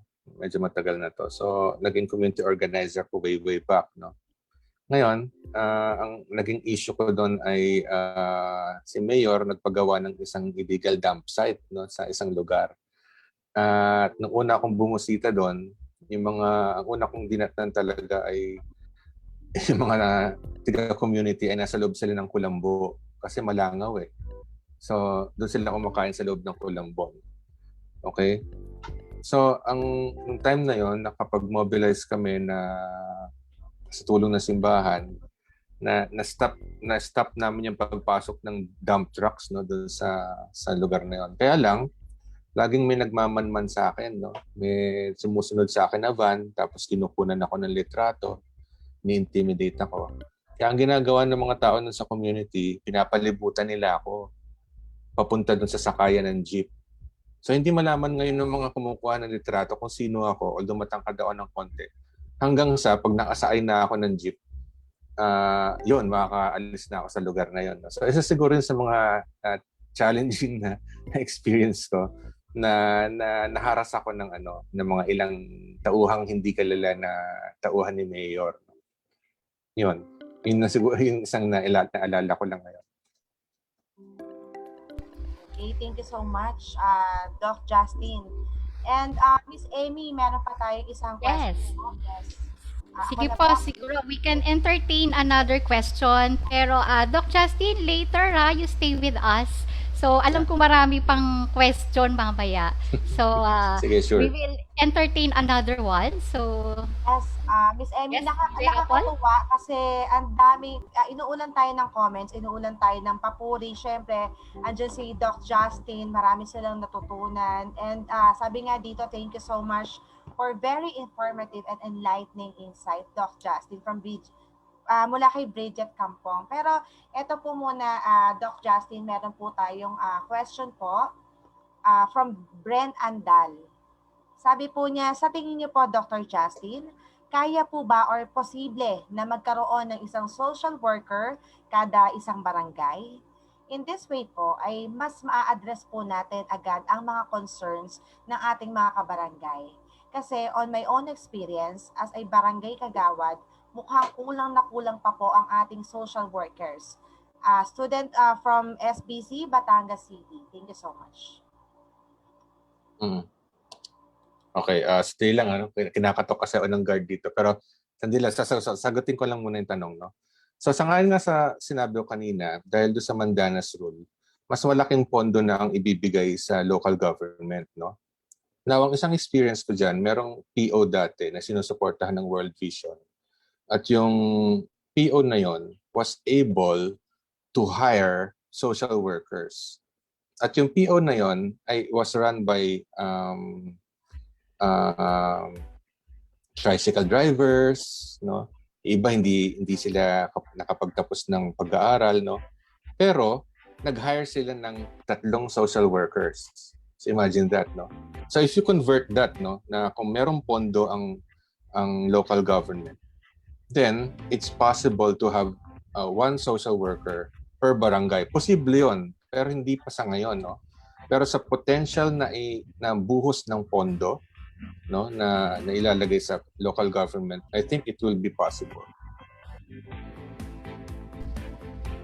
Okay, Doc. Actually, sa mga tagapakinig po natin ngayon na hindi social worker, mag-isip-isip na po kayo. Kasi alam nyo po, nung pandemic, ang dami pong nawalan ng trabaho. Pero sino po ang hindi nawalan ng trabaho? So, ito po ang ating mga social workers. Kaya yung mga estudyante dito na nanonood po sa atin ngayon dito, kapit lang po tayo, kahit mahirap po ang online class, itawid po natin ito dahil balang araw kailangan po kayo ng ating mundo. Okay? So, salamat po, Dr. Justine, for all the answers that we have heard from you. Talagang ngayon pa lang parang gusto ko nang tumayo at lumipad. Kasi talagang high na high po ako sa mga narinig ko po sa inyo. Okay. Thank you, Doc Justine. So at this point in time, may ipakikilala lang po ako na another partner namin dito sa ating webinar for the second and the highlight of our program. So ito yung pinaka tinatawag natin na main event, di ba, DJ Apple? So tatawagin ko ang ating Associate Professor sa Trimex Colleges, si Mr. Christian Miranda Ranche, and he is also from the University of the Philippines. So are you there, Sir Christian? Yes, ma'am. So I'm so Alright. excited to introduce our next speaker, and I really learned a lot from Dr. Justine's sharing. You know, coming from other college of UP, one of our favorite library spot is the UPCSWC. So dinadayo talaga namin yung library ng social work kasi may libreng saksakan at aircon. Ayan. Compare sa amin sa AS at sa EDUC na hindi aircon. But anyway, I'm so excited to introduce to us our next speaker. Alam ko guys na sobrang kilala siya sa field ng social work, and I'm really excited and privileged to introduce her. So our next resource person is a present professorial lecturer in social work at the Philippine Judicial Academy of the Supreme Court of the Philippines. He was formerly professor and chairperson of social work in the College of Social Work and Community Development at the University of the Philippines, Diliman, which he retired in 1999 after 37 years of service. So in 1979, he was a visiting professor of social welfare at the University of Southern California and exchange professor at the School of Social Welfare, University of California in Los Angeles in 1988. Sobrang dami, no? From 1995 to 2007, she was a professorial lecturer in social work at the Kibi International University, Takahashi Educational Institution in Okayama, Japan. And she also served as a chairperson of the Board of Social Workers for the Philippine Professional Regulation Commission from 2000 to 2003. Ayan, ang dami po, no? Her practice experience includes 8 years as a social worker in the psychiatric department of the Wayne County General Hospital in Eloy, Michigan, USA, and at the Philippine Mental Health Association, working with individuals, families, and groups. Ayan, for her achievements as a social worker education, Professor Mendoza received 2003 Diamond Jubilee Award of the UP chapter of the Pi Kappa Phi, the 99 Outstanding Professional Award in the field of social work of the PRC. Ayan, ang dami po, no? I feel so overwhelmed. And yan, Professor Mendoza received the BA degree in social work from the University of the Philippines in 1957 and the Master of Social Work degree from the University of Michigan in 1960, and which she was a Fulbright Scholar. Ayan. Ayan, she's a member of the Pi Kappa and the Pi Gamma Mu, the International Honor Societies. And this book, the Orange Book, alam ko that most of you guys are familiar with this. This is our dictionary in social work. Now on its 3rd edition has come to be known among social work students, teachers, and practitioners, and referred to by them simply and fondly as the Orange Book. Ayan. Professor Mendoza's other books are Social Work with Groups, Social Work Theory and Practice in the Philippines, and Group Treatment, Concepts, Methods, and Techniques. Okay, so without further ado, I'm so privileged to introduce to us Professor Thelma Lee Mendoza. Let's give her a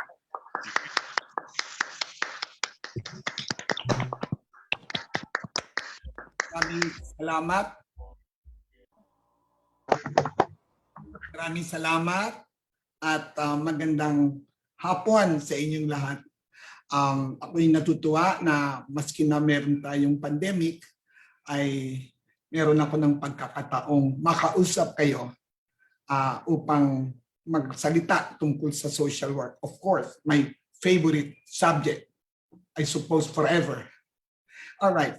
So ang ating topic is supposed to be the philosophical foundation of social work, focusing on principles. Pero siguro, bago ko talakayin yan, gusto ko munang magbigay ng konteksto para mas ma-appreciate natin yung ating magiging focus ngayong hapon. Alright. Kung ang tao may sakit, pupunta sa doktor, di ba? May medical problem. Kung merong legal problem, pupunta sa abogado.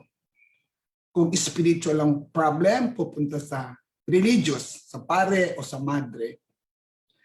Kung yung tao ay hindi magampanan ang kanyang tungkulin sa lipunan, whether as a mother, as an employee, as an employer, whatever. Kasi lahat tayo ay mayroong roles, tawag natin social roles. Okay, what is a role?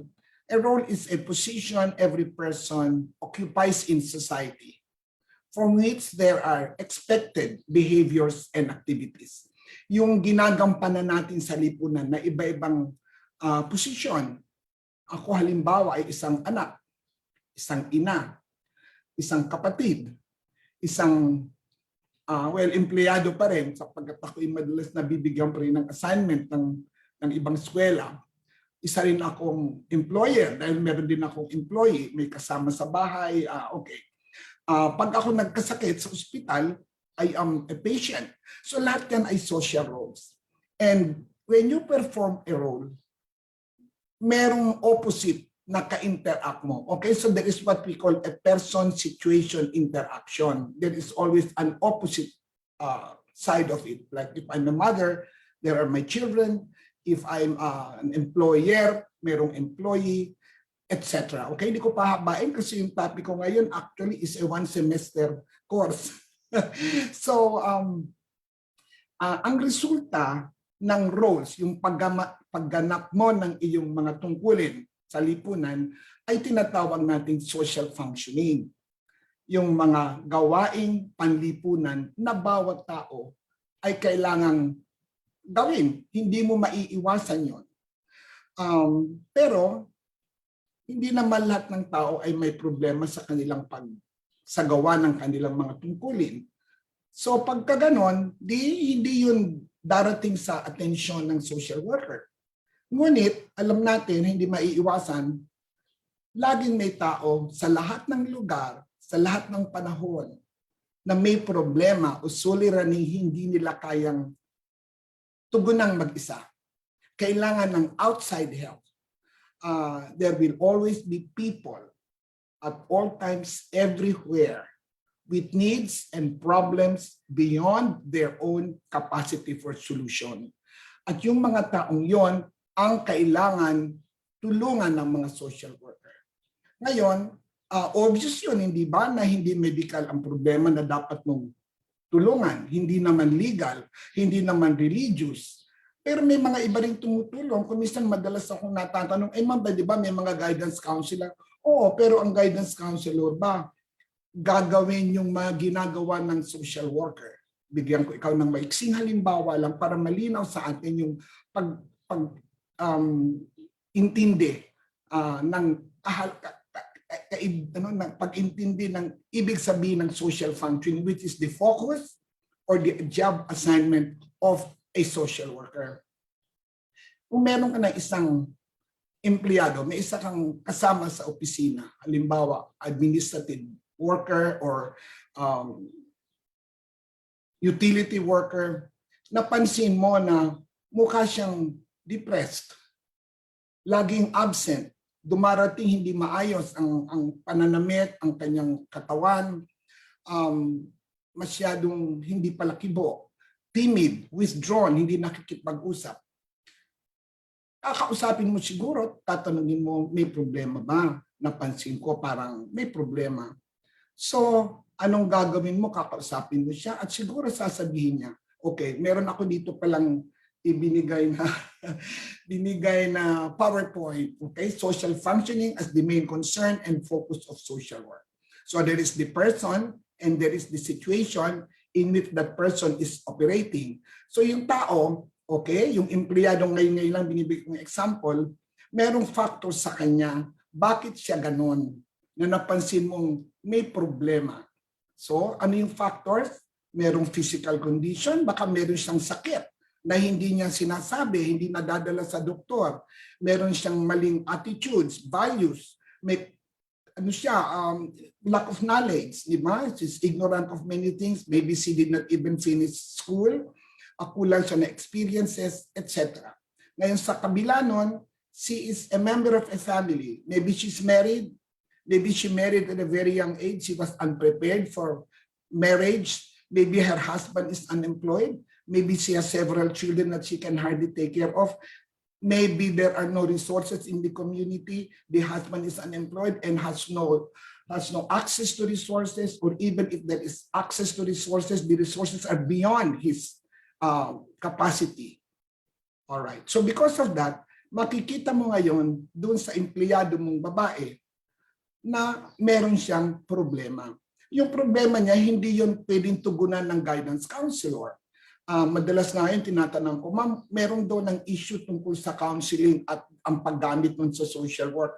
Well, ang guidance counseling, they do personality testing, they do guidance of students who are preparing for college, they do counseling in school. Pero yung gagawin ng social worker, dito sa binigay ko sa inyong halimbawa ng isang empleyadong obviously na may problema, na problema nasa kanyang pagkatao at problema nasa kanyang sitwasyon, nasa kanyang family, yun ay hindi yun harapin ng guidance counselor, hindi niya trabaho. Yung tayo, tinitingnan natin yung kabuuan ng situation ng tao at titingnan natin kung ano ang ating pwedeng itulong. Yun ang tinatawag nating social functioning problem, ang pagsagawa ng kanyang tungkulin sa lipunan na hindi magawa dahil sa merong problema sa kanyang pagkatao, sa kanyang sitwasyon. Ngayon, kailangan sa social worker malinaw na ang problema ba nasa tao, nasa client, o nasa situation. Kasi kung malinaw, then alam mo kung alin ang i-address mo. What do you address? Do you address the person or the situation? There are times naman na kailangan i-address natin both the person and the situation. So I hope it is clear that social functioning is the main focus, the job assignment of the social worker. So that when we are asked, ano ba talaga, we are very clear. At even right now, we know that many people, akala nila lang social worker, ang trabaho, mag-a-assess lang ng eligibility for free hospitalization, for free services and so on. So I hope that is clear, okay? Now, of course, there are many people, there are many who do not have social functioning problems, so they never come to our attention. But mind the fact that today, poverty, ang kahirapan sa buhay ay isa ang siyang nangungunang problema sa ating bansa. At dahilan dito, karamihan ng tao sa ating lipunan, lalo na ngayon na merong pandemic, ay talagang hinaharap ang social functioning problems. Hindi nila magampanan ang kanilang mga tungkulin na inaasahang gampanan dahil sa marami silang roles na kailangang isagawa. Alright, so I hope that's clear. So person, situation, interaction results in social functioning problems, and that is the assignment of the social worker. Now, if that is clear, then siguro, what is social work? Anong foundation ng social work? Bakit ba may social work? So let's go to the next PowerPoint sheet, please. Okay. Very quickly lang, there are two basic foundations of social work, what we call the philosophical foundation and the knowledge foundation. Under the philosophical foundation, we have 4 items, no? The philosophy of social work, the values of social work, the principles na tatalakayin ko mamaya ng mas mahaba-haba, at saka ethics. Dito sa kabila, knowledge foundation or scientific foundation. Anong pagkakaiba dyan sa philosophical at saka scientific foundations ng social work? Ang philosophical foundation ay paniniwala, paninindigan, hindi kailangan ng ebidensya, hindi kailangan ng pruweba. Yung scientific, meron ka ng evidence, meron ka ng pruweba, mapapakita mo, ito ang aming ginagawa batay sa kaalaman naming mga ito. Alright? So ang kaalaman yon, 3 major items fall under this knowledge foundation of social work. Human behavior and the environment, social welfare policies, programs and services, social work practice, which includes the helping process or the problem-solving process in social work, the helping methods, and interventions that are used in helping clients. Kanina, nabanggit ni Dr. Justine yung ecological environmental practice ngayon ng social work, which is a trend. Kaya alam niyo, dati masi hanggang ngayon sa board examination, yung one area ng board exam is human behavior and the social environment, or HBSE. My own preference is to remove the S, social, and just put it as human behavior and the environment. Mas malawak yung coverage ng environment. It will include both social. Social means really people, di ba? Ang society, and environment will include also physical. Kasi hindi mo na ngayon deny na problema natin ngayon ay ecology, environment, katulad ng climate change, etc. Alright, so babalikan ko, hindi ko ngayon tatalakayin ang scientific knowledge that is for you to take up in 2 years of social work courses, pero yung philosophical, very quickly lang, i-review ko, what is the philosophy of social work? Ang basic philosophy ng social work is belief in human worth and dignity. Lahat ng tao ay may halaga at may pagkatao. Okay. This belief is associated with democratic theory. Merong assumption tayo na ang tao ay may halaga dahil siya ay nariyan. Because the person exists, therefore, he has value. He exists, so he has value. Now, if you are Christian or you believe in a creator, you know that you will say that, well, the human being has value because he has worth and dignity because he was made in the image of God. That's a belief, hindi ba? But, you know, there are people who do not believe in God because belief in God is faith. Naniniwala kang ang tao ay hawig sa Panginoon, pero sino ba nakakita na ng Panginoon? So it's really faith. Sabi nga nila, for those who believe, no explanation is necessary. For those who do not believe, no explanation is possible. So it's really belief. Okay, so you do not believe in God. You do not believe in God, but can you still believe in human worth and dignity? I think you will, because you cannot deny the human being, only the human being of all creatures is capable of reason, of analysis, and of choice. Tao lang ang may kakayahang mga tuwiran, reason, mag-analisa, analysis, at magpasya, choice. Okay? Dahilan dyan, maniniwala tayo na ang tao ay may halaga at pagkatao. So that's the philosophical, the basic philosophy of social work. Ngayon, value. The basic value of social work is human self-fulfillment. Kanina binanggit ni Dr. Justine, paulit-ulit pong sinasabi ito, no? Bawat tao ay may kakayahang maging. At kapag siya ay naging, kung ano pa man siya pwede maging, then that person reached the point of self-fulfillment. By the way, self-fulfillment is also called self-realization or self-actualization.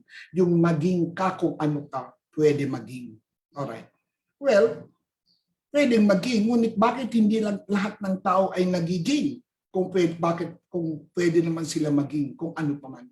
Because there are certain factors that prevent them from what we call becoming. No? Every person is capable of becoming, and when they reach that point, they are fulfilled or actualized or self-realized.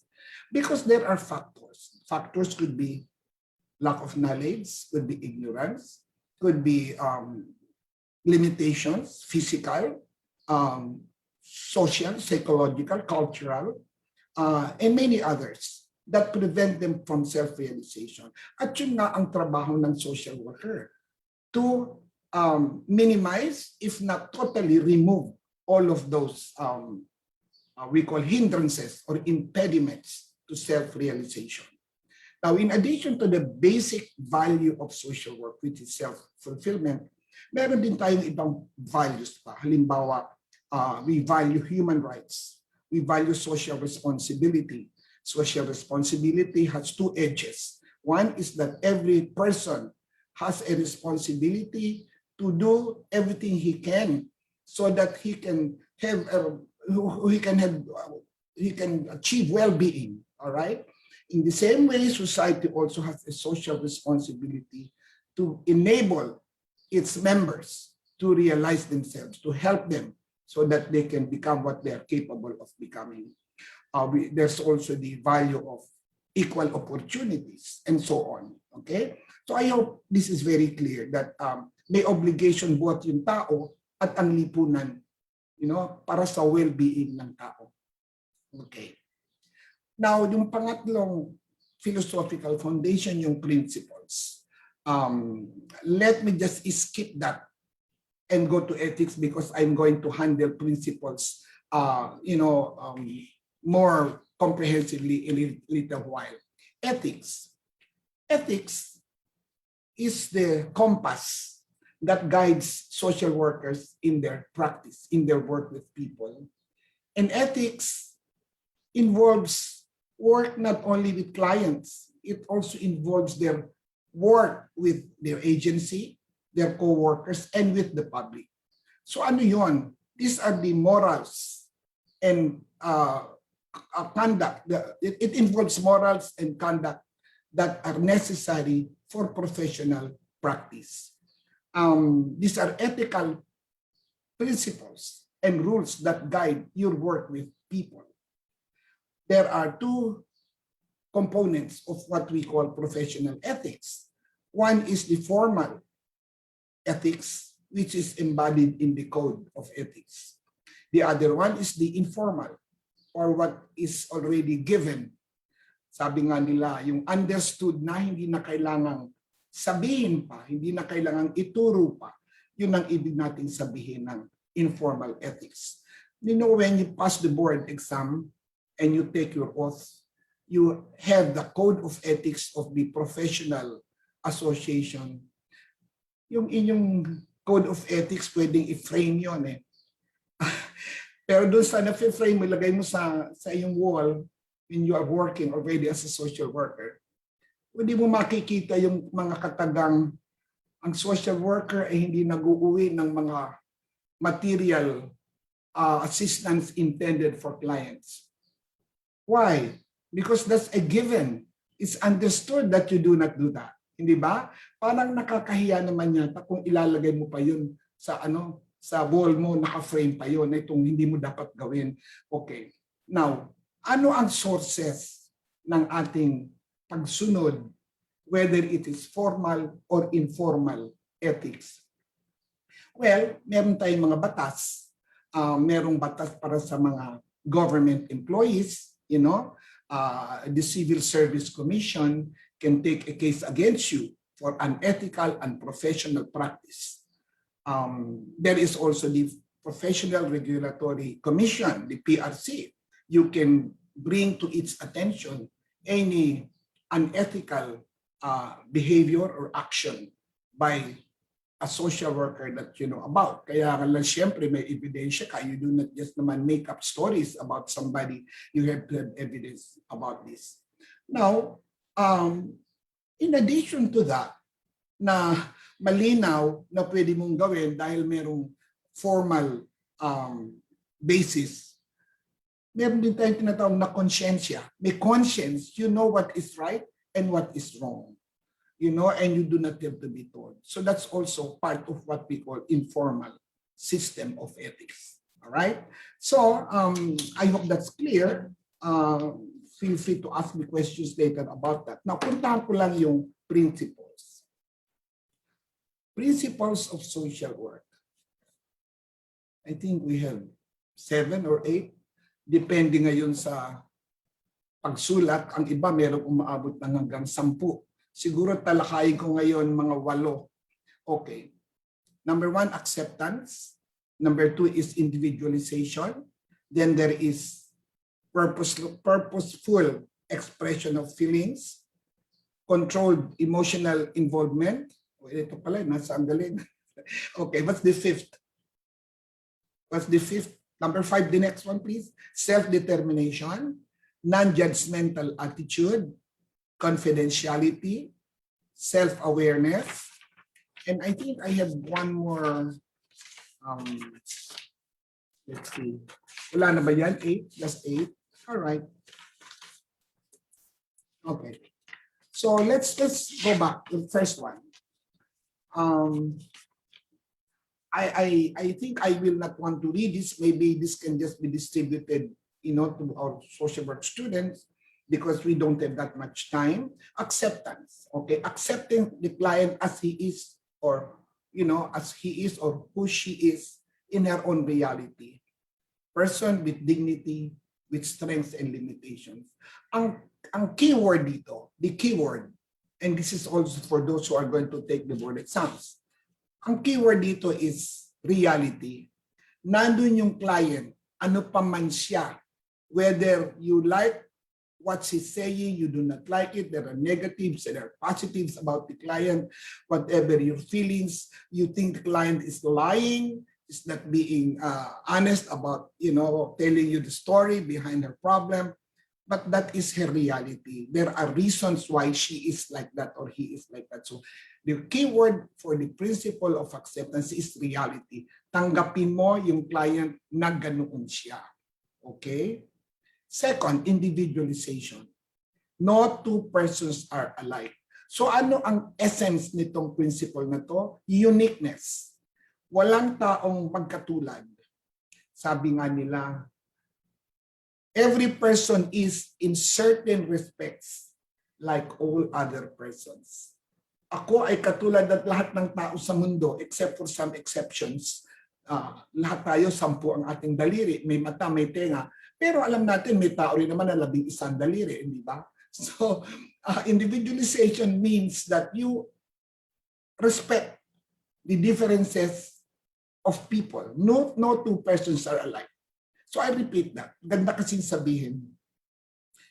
Every person is in certain ways like all other persons. In certain ways.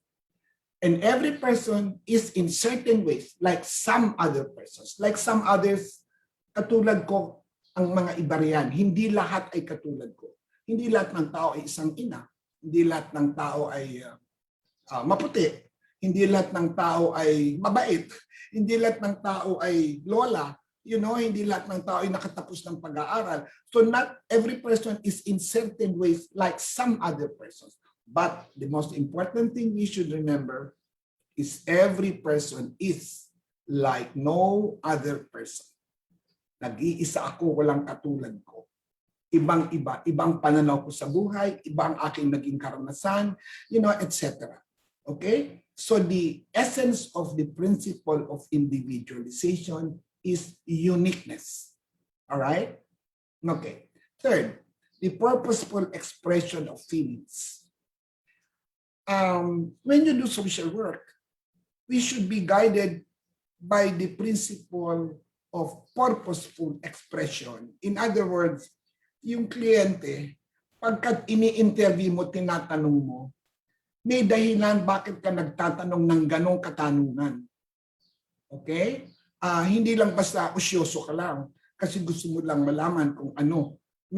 Kasi pagka lang usyoso ka, kung ano-anong itinatanong mo na hindi naman kailangan itanong. So may purpose ang pag-express ng feelings. So that's on the part of the client. Pag meron kang tinatanong, may purpose kung bakit mo tinanong yun upang makuha mo yung kailangan mong makuha o maintindihan upang matulungan mo siya, upang maintindihan mo ang kanyang kalagayan. Alright? Now, so purpose is the essence of that third principle. Now, the fourth principle is controlled emotional involvement. I think this refers primarily to the social worker.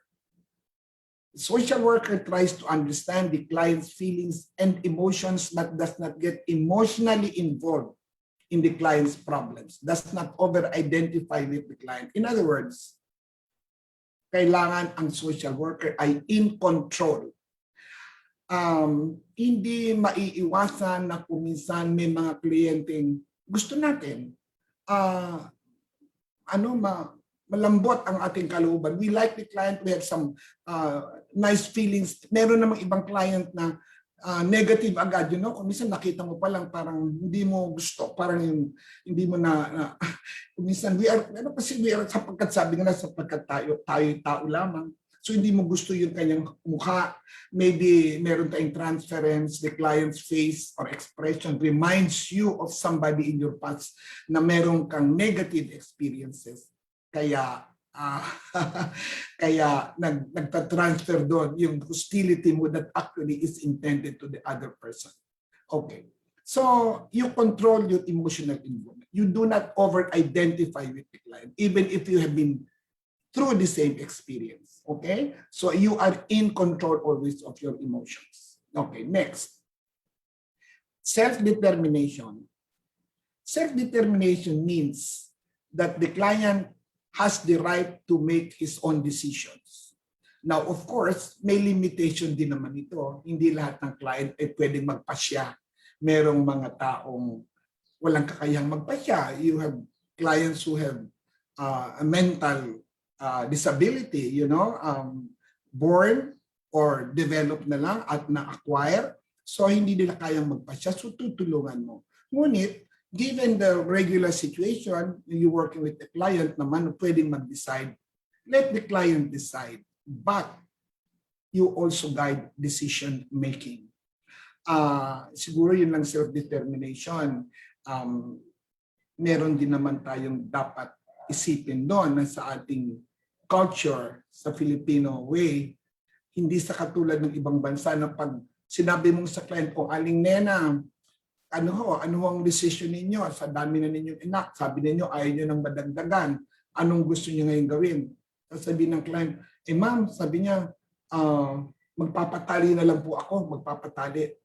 Decision kayo, sigurado kayo, Aling Nena, dalawa pa lang po ang anak ninyo. So you begin to go into the counseling process. Yun ang sinasabi ko na itong ganitong mga situation, hindi pwede hindi mag-counseling ang social worker. Because you know that in family planning work, you discourage ligation if the client only has 2 children. Di ba? Baka may nangyari na matay pareho, sisisihin ka ng client, kailangan talagang informed decision. So you have to guide the client. Now, however, in other situations naman, may mga nangyayari na sinasabing self-determination is just tokenism. So may mga community organization work, may mga community organizers na pupunta sa meeting ng mga tao sa barangay, meron na siyang agenda, meron na siyang plano kung ano ang gagawing project sa community. So there is no self-determination. Your role is first to listen, to help them assess their situation, to define their problem based on their own perceptions, and you guide the process. You may disagree, but in the end, they make their own decision na hindi token lang na kunwari meron kang ginamit mo yung self-determination, pero ang totoo, ikaw ang nasunod, yung project mo ang isinagawa. So yun ang the word itself ng determination, hindi yung social worker dyan, ang client dyan ang pinag-uusapan. The right and the need of the client to make its own decision. And that's true for a client who is a group, an individual, a family, or a community. Non-judgmental attitude. Ito ang essence dito ay no judgment, no prior judgment. You must understand the client in his own reality. You know, this is so related. Sometimes I just take that as one principle, yung acceptance at non-judgmental. They go together, hindi ba? You actually cannot separate these two principles, 1 and 6. Non-judgmental means that hindi ka naghuhusga sa client.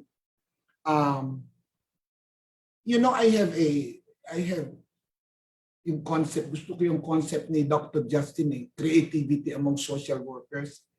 Sa akin, yung because ng client kailangan intindihin. I always say, everything has a because. Lahat ng bagay may dahilan. There is always a because. There is always a reason. The clients have motives. They have certain reasons for thinking things this way, making this kind of judgment, taking this kind of action. You may disagree, you may not like it, you may think it's a wrong decision, but you do not pass judgment. You still discuss it, you guide the client towards an understanding of that kind of a plan or decision, so that the client probably will realize that that is not the right thing to say or to do or to decide or to act. But you do not judge. Rather, you tell yourself, merong because ito, may dahilan, kaya ganito. So you do not pass judgment. What is the because? What is the reason? You look into that. Okay. Another principle, we call it confidentiality. Information disclosed in the professional relationship is kept confidential. Ano ang essence ng prinsipyong ito? Privacy. It must be kept private. It's between you and the client. Parang ano yan relasyon ng pare at ng nangungumpisal. You do not disclose. The only time that you might discuss this with others is, let's say, in a peer session, in a employee discussion in your agency. Meron kayo ng monthly session where you present case studies, then you might share the information that you have. But you cannot expose, in fact, if possible, you only give the information needed, but you do not give the identity of the client, kung pwede. Well, of course, if you have the psychologist, you have the doctor or whatever, for them to know who you're talking about, then you may have to give the information, you may have to reveal the identity of the client, but you are also assuming that the other people in the room, are also practicing the principle of confidentiality. In fact, I would expect this from all professionals, that everybody knows confidentiality is a principle that all professionals should observe. Okay. Then self-awareness. Self-awareness primarily is concerned with the worker. The social worker should know herself. She should be aware of herself, and she should use herself consciously, deliberately for the good of the client, never for her own good. She must know her strengths, her limitations. The social worker should know her values, her preferences, her biases, her prejudices. Of course, we have this. We are human, di ba? Meron din tayong mga biases and prejudices. Meron tayong mga gusto, meron tayong ayaw. Ngunit you should be very careful that this do not come into the helping relationship. You must examine yourself and you must exercise self-discipline.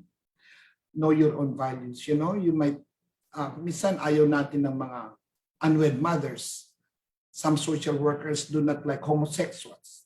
They do not like drunks or drug addicts. Of course, we do not like drug addicts. But, this should not come into the dislike for drug addicts, should not color your helping relationship with the client. Illegitimate children. Maybe because somewhere in your own background, merong ganyang problema, kaya na-shape yung sarili mong attitudes towards this particular individuals or groups. So we have to have awareness and practice self-discipline. All right? Then I will put as probably my last principle here, client-worker relationship. The relationship between the client and worker should be professional throughout the helping relationship. Now, we know that the helping relationship goes through a series of steps. 5 steps, in fact. Assessment, planning, intervention or action, evaluation, and termination. Throughout these steps, which is what is contained within the so-called helping relationship, the worker should apply, should practice her philosophy, her values, her principles, and her ethics. Hindi yung sa umpisa lang when you are just doing intake or you are just interviewing the client. It should be observed throughout the helping relationship. And the the helping relationship should be meaningful, may kahulugan, may meaning why you are in that. It should be controlled, it should be purposive. May dahilan kung bakit ka naroon. May dahilan kung bakit ka tumutulong. Okay?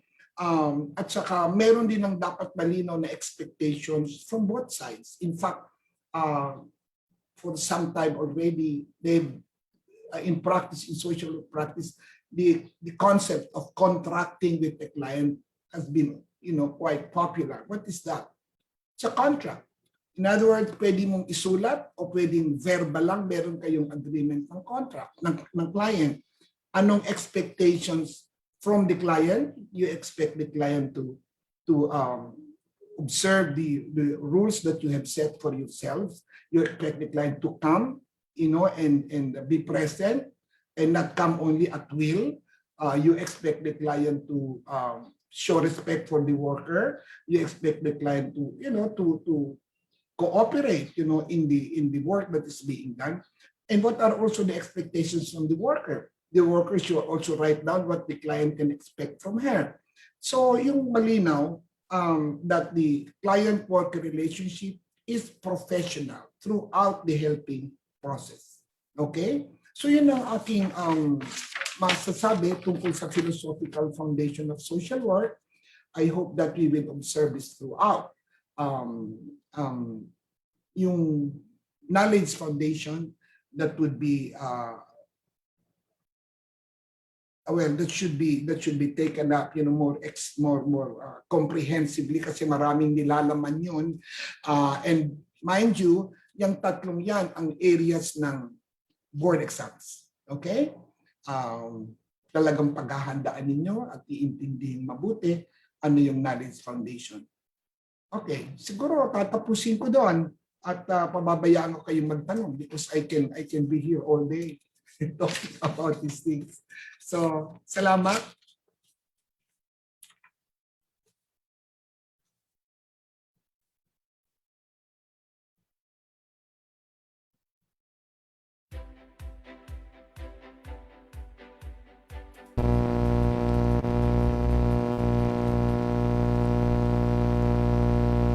Yes, so thank you very much, Professor Thelma Lee Mendoza.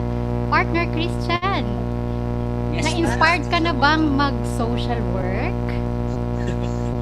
Kasi nililigawan ka naming mag-social work. Kasi ikaw ay, ang puso mo ay nasa social work profession. So, alam kong maraming tanong ang ating mga manunood sa ating panauhin. Ano po, dahil sila po ay talagang naghanda para dito, siguro di na natin patatagalin at nang masagot po ni Professor Thelma Lee Mendoza yung kanila pong mga tanong. Sir Christian? Oo nga po. So, dadako na po tayo sa ating question and answer. Maaari lamang po nating i-flash yung mga questions na re-answered po ng ating mga participants. Kasama po ito ng ating registration. So, ma'am, sobrang ang dami ko pong natutunan sa discussion ni Ma'am Thelma Lee. Sobrang dulo po namin sa DSWD. Sobrang taas po ang pagtingin namin. Kahit sa DSWD, may mga orange book po kami doon na gamit. Ayan. And ako, share ko lang po, sobrang saya ko na nakikita ko si Miss Thelma Lee Mendoza.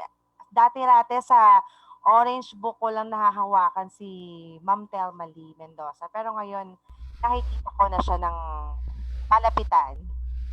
Yes, talagang siya po yan ang nasa ating harapan.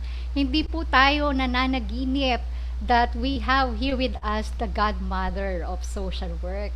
So, sige po, siguro habang hindi ma-flash yung question, baka meron tayo sa chat box na question. Oo nga. Yes, meron po tayong question, Sir Christian and Miss Emmy. Ito po question for Professor Miss Thelma Lee Mendoza. What is your advice for those who will take the board exam for this year? From Miss Hengelu, Miss Hengelu. Ayun. So, ang advice ko to those who will take the board exam this year is prepare. Prepare. Hindi ba? Mag-review kayo ng mabuti, magbasa, mag-aral ulit, balikan yung mga naituro sa inyo, at huwag matakot. Kasi when I was on the board, nakita ko na maraming examinees na nadadala ng takot na nagda-drop out on the second day because akala nila masama yung kanilang performance the previous day, so they give up.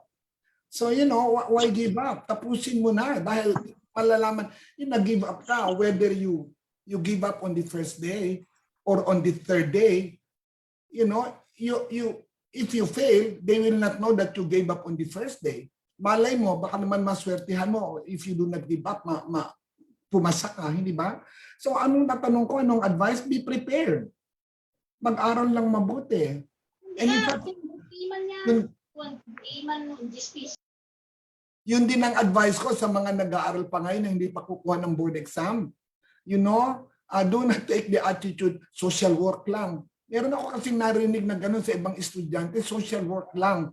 Aba, kukuha ka ng board exam unless you do not want to really go into social work, you do not really care for a license, baka naman sa call center lang naman ang gusto mo, hindi ba? So, hindi ka na kailangang mag-aral, magbasa ng mabuti. Pero ngayon pa, while you are schooling, I think try to learn all that you can. That is the best preparation for the board exam. And the best preparation for actual practice. Di ba? Okay. Mahaba ko sumagot, kaya... Very well said. Yan. So thank you so much, Miss Thelma Lee Mendoza. Sabi nga ni Miss Joreen Natalie Gernade, confidence is key and confidence is attained through preparation. A battle is half won in preparation. Sorry, hindi ko na po masyado. Tama-tama po, ma'am. Ma'am, meron pa pong isang katanungan mula po kay Miss Marani Saa. How important the social workers are? How important? Naku. Opo, ma'am. Sa akin, ang social workers ay critical ang role sa society. Sipin lang ninyo, think of the man-made and natural disasters. Whether it's typhoon, earthquake, typhoon, earthquakes, volcanic eruptions, or man-made, yung mga problema sa Mindanao, refugees, di ba? Mga conflict situations. Sino bang nandyan? Sino bang unang tumutulong sa mga tao? Mga abogado ba? Doktor ba ang pumapasok kung wala namang may sakit o kailangan gamutin o dinugo? Di ba? Sino ang social workers ang pumapasok ang unang-unang dumarating dyan? So social workers to me are indispensable in any situation because there will always be people at all times everywhere with needs and problems that they cannot solve without outside help. Yun ang sagot ko doon. Wow. Very well said, di ba, Ma'am Emmy? Yes, alam mo talagang sa ulo ko yang sinabi ni Prof. Thelma Lee Mendoza. Kasi yan ang una kong tanong sa mga estudyante ko. Why is there a need for the social work profession in this day and age? Ayun po ang sagot, mga estudyante. Okay? So, ito may maganda akong nabasang tanong po dito. Siguro paki-flash po, Kuya Jason, kung naandyan. So, dahil pinag-usapan po natin, ito, ayan. So, dahil nga sa kasama po natin ang author ng Orange Book, ano po? So, Prof. Thelma Lee, they are asking, what inspires you to write the Orange Book? Oh my goodness. Napakasimpleng sagutin yan. Kasi nag-umpisa akong magturo sa UP noong 1962. Lecturer lang ako. I was working at the Philippine Mental Health Association full-time. So sa gabi sa master's program, sa MSW program, nagtuturo ako. Ang ginagamit ng libro, puro galing abroad. Puro, walang author na local, puro doon. And hanggang when did I first write? The first edition of that book was, I think, 1980s pa. 1980s, the first edition. So for many years, from 1962, almost 20 years na ginagamit naming references for foreign materials, di ba? And so I thought I would write my own book based also on my own practice and on my own experiences and experiences both as a practitioner and as educator. And ang maganda kasi meron sa UP ng sabbatical leave. So you can apply for a sabbatical leave for 1 year. And since I had been with UP more than at the time, kasi ngayon I think 8 years lang na full-time faculty ka, pwede ka na mag-apply. If eligible based on other requirements, you can apply for a sabbatical leave. So I decided I would write that book. So I did, and yun ang first book on social. In fact, until now, I think that's with the group workbook, I think those are the only 2 textbooks in maraming references na written by other people, but yan lang ang alam kong textbook. So I would encourage other people to write textbooks. Siguro po pag-iisipan namin yan, Prof. Thelma Lee, no? Coming from inspiration that we are getting from you right now. Actually, kung naalala natin yung ating Ubuntu, we are, I am because we are. Actually, ang ating pinofocus po dito is yung ating uh, indigenous learnings, materials. So, kaya nagpapasalamat po kami kaya Prof. Thelma Lee for coming up with these social work books. Kasi nung nag-aaral po ako, puro hardbound from US. So, medyo Americanized. And we are not from the Western world. So, talagang ito po ay malaki ang naitutulong po sa amin. Okay, I think Sir Christian and DJ Apple, we have a very nice question here about ethics. So, ang tanong po dito, babasahin ko na po, Sir Christian.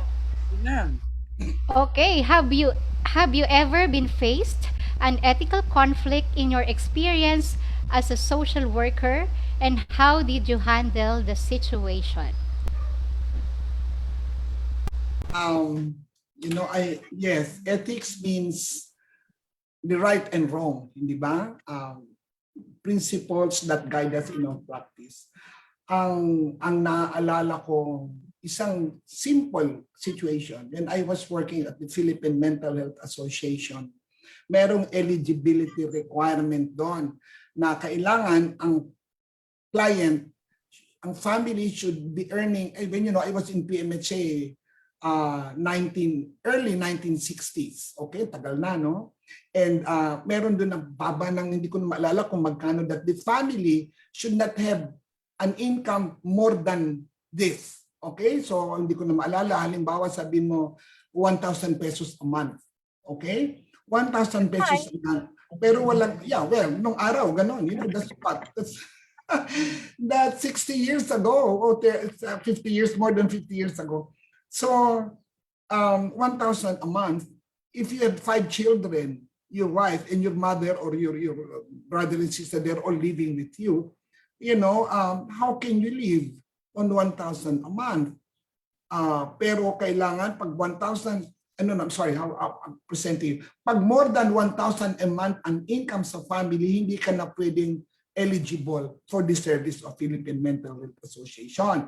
Kasi noon yung clients will come for some emotional problems. Basta more than 1,000 a month, hindi ka pwedeng matanggap. At least you should go to St. Luke's Psychiatric Department and so on. And what happened there was I disobeyed. Hindi ko sinunod ang management. And nalaman and umabot sa management, sa executive director, yung ginawa ko. And I was admonished, medyo ako pinagalitan, sinabon, sabi nga, in a way of speaking, pinagalitan, sinabon, dahil mali yung ginawa ko. I should at all times obey, follow the policy of the agency. So yung conflict ko, I thought that I favored the client kasi ang feeling ko, paano naman kung 1,000 hindi na pwede? Ang dami nila sa pamilya, di ba? So how can you expect a family na 1,000 pesos sapat na ba yan na mabuhay yung pamilya? At hindi na sila eligible for service dahil akala nila malaking-malaki na yung halagang yan. Pwede na sila sa private hospital. So I was admonished and to me, parang ako, I was for the client. For the client. So that was my one experience I never forget. Kasi napagalitan ako, one of those rare times na pinagalitan ako. Kasi akala ko mahal ako na executive director. Pinagalitan ako talaga. But by the way, let me continue that. After that, I advocated for a change of policy. To me, that's a very important role also of the social worker. You not stop there, you do not just follow. If you think that an agency policy or rule has to be changed because of the client's need for a change, you should advocate. That's very important. Okay. Yes, so thank you, Prof. Actually, eto yung may nakita ako sa chat box na isa na are we advocate of change? So ito na po yung sagot dun sa isang tanong sa chat box. Meron po ditong isang tanong that maybe also Dr. Justine here can answer since this is about the academe. So, okay. So sige po, maybe both can answer for this kasi during this time of pandemic, isa po ito sa mga ating concern as social workers. So let me read. So what particular innovations are done by social workers right now to be able to cope up with the new normal as well as to keep up with the time to respond effectively to so many problems which are most likely related to and or halted by COVID? So, anyone can answer po? Dr. Justine ba is still there? You may want to answer that kasi it involves creativity. Yeah, still here. Actually, parang related to dun sa isang ano natin the other day na yung tungkol sa innovations. Well, na-share ko kanina, no, yung isang innovation na nagawa, limbawa, yung sa PGH, di ba? Meron silang telekamusta. So all over the world pala, yun ang naging common technology ngayon, ano, yung telehealth ang tawag nila. So lalo na sa Western context, they give much importance dun sa rights ng social workers na hindi sila maapektuhan ng COVID. So online talaga sila. Dito naman sa atin sa Pilipinas, blended kasi, no? May nagre-report sa office, tapos meron din namang remote. So that's the first innovation, no? Na natutunan natin na yung COVID-19 na makapag-relate sa kliyente. Kasi totoo rin naman sa school to, di ba? Remote tayo maski sa study, no? Bawal muna yung face-to-face. Ganon din sa social work. Now, yung isang example namin sa CSWCB, meron kasing, kung alam niyo yung ugnayan ng pahinungod sa Diliman, ito ay isang volunteer system, a volunteer program ng UP Diliman, no? And ng buong UP, pahinungod ang tawag. I suppose na meron ding volunteer program sa ibang school, no? Baka sa Trimex meron din. Pero in our case, sa UP, pahinungod ngayon. So, yung aming kasamahan, ang director ngayon ay si Professor Joyce Caragay, and then tinulungan siya ni Dr. Joy Ma Reyes. No? Nagbuo sila ng isang program na humingi sila ng volunteers para magbigay ng online psychological first aid. So, kahit na-train na yung iba sa amin, ako mismo, umattend ako doon, nag-training kami yung first batch, no?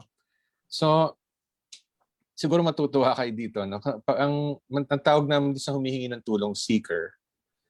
Tapos, to avoid yung mga triggers, email lang kami sumasagot. Okay, and we also practice the community resilience model, no? Halimbawa, i-assure mo yung seeker dun sa kanyang strengths, no? O bakit ba ganun ang kanya nararamdaman sa panahon na yon. Pero ang sagutan nyo lang ay sa pamamagitan ng email. Isang venue yon. Yung iba naman, pwedeng through phone, ano? Siguro narinig nyo na yung United Registered Social Workers. Narinig nyo na ba yun? No? So, isang innovation din yon, no? Na binuo nila Dr. Sanchez at iba pang member ng NASWay, ang NASWay Association ng mga teachers, no? So, nagtuturo ng social work. Tapos, nagbibigay din sila ng psychosocial first aid sa pamamagitan ng telephone, texting, at saka email din siguro, no? I'm not sure, no? Ngayon, ang isang innovation na in-explore namin sa UP, yung mga estudyante namin sa field instruction, hinild namin dun sa dalawang lugar na yon, sa United Social Registered Workers at saka sa pahinungod. So yun ang kanilang, dun sila nag-field. So ang kanilang field, another innovation would be online FI. I'm sure yun din na experience ng Trimex, no? Yun, so those are some of the innovations na involve ang mga social workers this pandemic. Okay, so thank you, Doc Justin. Actually, this leads me to a follow-up question. Since we are in the academe and you are currently the the program chair for Chairperson. social work. So ito po ay isang tanong for the academe. So many people in the academe are challenged by the pandemic. The shift that happened from classroom setup to online classes really changed the ways things are being taught. What advice can you give to both social work teachers and students regarding this matter? Okay. Ma'am Thelma, ako na po ba sasagot? Go ahead. Sunod ako. Sige po. So, una muna ako. Of course, ang isang binavalue natin ngayon ay yung mental health, no? Both ng teacher at ng student. So, I'm sure we have already learned of the synchronous and asynchronous approaches, no? So, minsan magkikita tayo at pwede rin naman na asynchronous, ibibigay mo na yung mga readings mo, no? Parang pinned system, no? Tapos, pag nagkita kayo, discussion na lang. Nung una, sa UP ay minimize yung mga pagkikita kasi nakaka-stress yung una, iba may Zoom fatigue na. Pangalawa, nakaka-stress yung hindi ka makakonect sa internet tapos nagsisimula na yung klase, ikaw hindi ka makakonect. No? So, at yung iba hindi makasubmit na kanilang requirements dahil walang connectivity. Yun ang mga ilang challenges. No? Siguro ang isang kulang natin sa social work education ngayon, yung field trip, di ba? Yun ang nami-miss ng mga estudyante, hindi sila makapunta sa field. Yung mismong field instruction, hindi maka-report sa agency, hindi makipamuhay sa mga kasamahan natin may hirap. Ang isang pwedeng gawin natin ay dahil nasa Zoom naman tayo ngayon, invite natin sila sa Zoom, no? Yung mga ilang practitioners at ilang mga tiga-community na magsalita sa mga klase natin. Para meron pa ring engagement ang ating mga students, no? Sa mga sa sectors, iba't ibang sectors, persons with disabilities, no? Sa informal sector, sa mga magsasaka, pwede natin silang invite sa ating mga klase. Siguro yun ang isang pamamaraan muna sa ngayon na pwede natin gawin. No? And maganda rin isa yung participation through forums at saka chatroom. Kung meron kayong, pwede natin gawing venue ang Facebook. Gawin natin yung chatroom para sa discussion ng mga issues sa social work, no?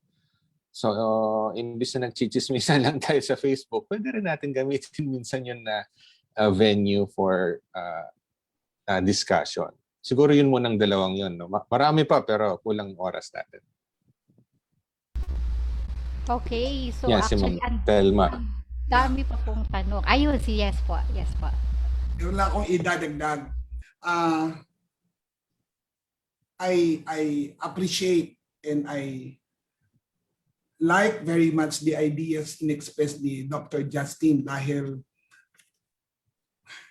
ako yung nagturo ng napakatagal na panahon at ang pagtuturo ko ay nangyari lahat sa face-to-face interaction. Parang sa loob-loob ko lang ngayon, salamat at walang pandemic, walang naging ganyang problema nung panahon kong ako yung nagtuturo na kailangan mag-online. Dahil number one, hindi ako marunong mag-online, hindi ako magaling gumamit ng mga social media. I am an IT challenged person. Okay? Number two, having been in social work practice, especially micro social work practice, talagang ako direct face-to-face problem solving with clients. Okay? At hanggang ngayon, parang nahihirapan akong intindihin. Paano bang nagtuturo ang isang teacher na biging talagang napaka-effective na ganyan ang situation na hindi mo nakakausap talaga ang estudyante, iba talagang iba. At lalong-lalo na sa field instruction. Wala sila sa field. Hindi sila nandoon sa communities. Wala, all of these, pag iniisip ko, Diyos ko, ano kaya ang effects nito sa future social workers who are studying during this time of the pandemic.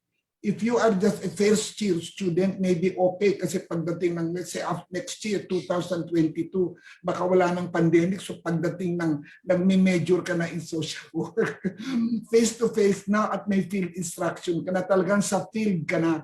Di ba? Pero yung online, nahihirapan ako talagang mag-appreciate paano ba ang mangyayari sa mga estudyante na piniprepare natin for direct practice with people. Alam ba yung naiisip ko? Parang abogado ka, nag-aral ka, hindi ka malang nakapasok ng courtroom. May mga abogadong nakagraduate at hindi ko alam na hindi malang nakapasok ng courtroom, hindi nila nakita kung anong nangyayari sa loob ng korte. So para bang kung ikaw social work student or students, hindi mo talaga naranasan yung face-to-face helping relationship with people. Pero I appreciate all the efforts that are being done ngayon by faculty and I think also by students, to cope with the situation. What can we do? We have no choice. So you make the best of the situation. Ganun lang.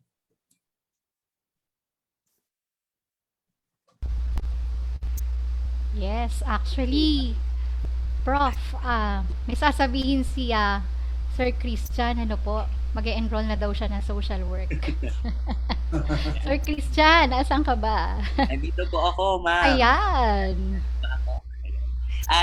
Nakaka-relate po ako dun sa sinabi ni Dr. Justine, no? Kasi po yung dati pong director ng Pahinungod ay aking pong professor, si Dr. Grace Agiling Dalisay. Ayan. Tapos po yung amin pong, meron pong psych-serve, diba? Dun po sa aming department sa psychology.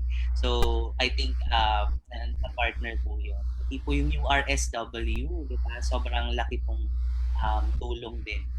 So, may isa pa po atang question na marami pong questions actually and we are so overwhelmed and we are very grateful for having these questions. Gusto po sana talaga namin sagutin kaya lang po limited po yung ating time. And I'm hoping, Ma'am Emmy, can we ask our RTs to provide an avenue kung paano sila kukontakin somehow? May question po ba sila? Yes po, baka po pwede po kami mag-send po sa inyo ng questions. Would it be okay with you, our dear guest? Emails, okay. For me. Thank you very much po. Very much, ma'am. And Doc Justine? Ayan. So, nag-send na po si Doc Justine ng email niya. Okay, take note guys. So, you can send your questions directly to our guest speakers. So, they will be glad to answer all your questions. As in, flooded po tayo ng question. Sa tingin ko, hindi kasya po yung ating time para po ma-entertain lahat. So, talagang feel natin na tayo po talaga ay may silbi sa ating lipunan. Kaya dapat po ay ating paghandaan ang ating mga ang ating trabaho bilang isang social worker. So I think siguro Sir Christian, inspirational words or parting message from our guest. So ito po yung gusto nating marinig at this time, no? So alam kong marami nang nai-inspire, pero bago po natin sila bitawan, kasi kung po pwede lang lagi natin silang kasama dahil ang dami nating natututunan sa kanila, pero we don't have the luxury of time. So any final words or message to our 340 participants who are still with us today and on Facebook, no? So we have a lot of viewers also in Facebook. So can we ask for your words po? Dr. Justine first. Sige, ako muna. Siguro share ko lang, no, na kapag binuklat niyo yung PhD thesis ko, may makita kayong picture doon, no? Yun ay picture ni Thomas Walls. Si Thomas Walls ay isang social worker and social work educator sa Iowa. Sobrang kakaibang kanyang pag-iisip. Nag-hire siya una ng isang ex-convict para maging social work professor. Pangalawa, nag-hire siya ng isang mentally challenged na person, no? Para magkaroon ng, at hinire niya sa kanyang shop, no? Na gumagawa sila ng furniture. And later on, nagkaroon ng coffee shop. Okay, so during the, after a few months na na-interview ko siya, namatay si Professor Walls due to cancer, no? Kaya lang natutunan ko sa kanya na ang tawag kasi sa kanya the Maverick Professor. So ang natutunan ko kay Professor Thomas Walls was parang yung kinote ko kanina na galing kay TLM, no? Sa kanya kasi walang kung gusto mong gawin to, you just imagine it and be creative and do it. No? Tulad ng ginawa ni TLM na hindi siya sumunod, di ba? Meron siyang hindi sinunod for the sake of the client. Siguro ganun din tayo, no? In the future, let's be creative and let's work for our clients and of course for our country. Yun lang. Thank you.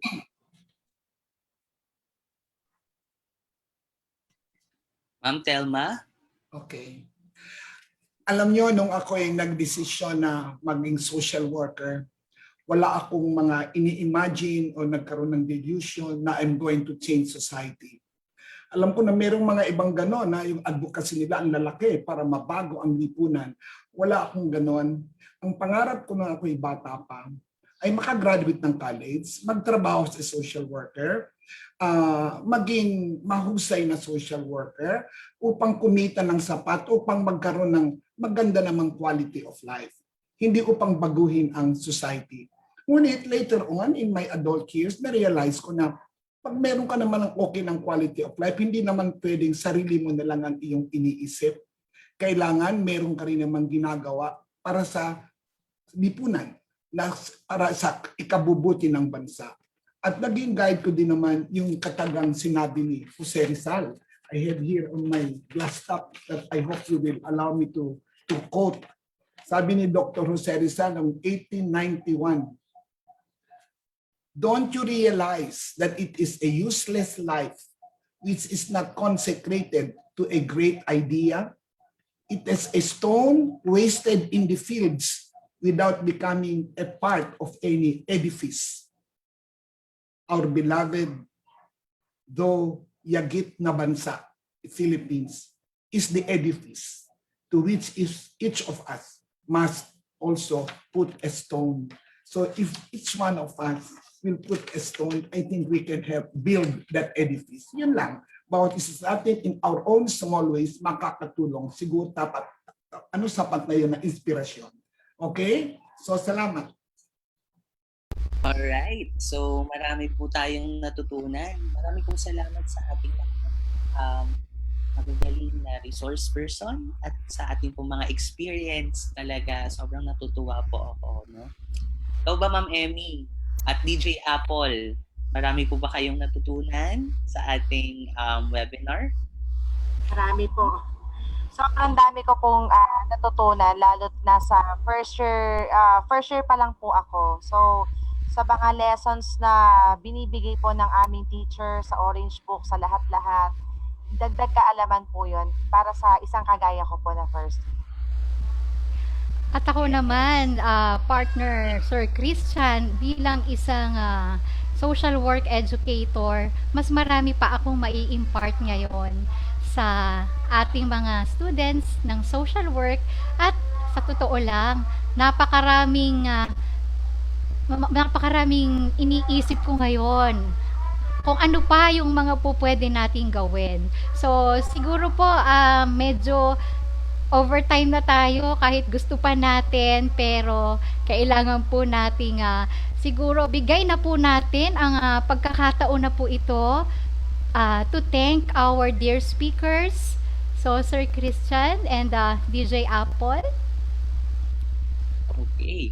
So ngayon po ay dadako na po tayo sa awarding of our certificates. Meron po ba tayong naka-flash?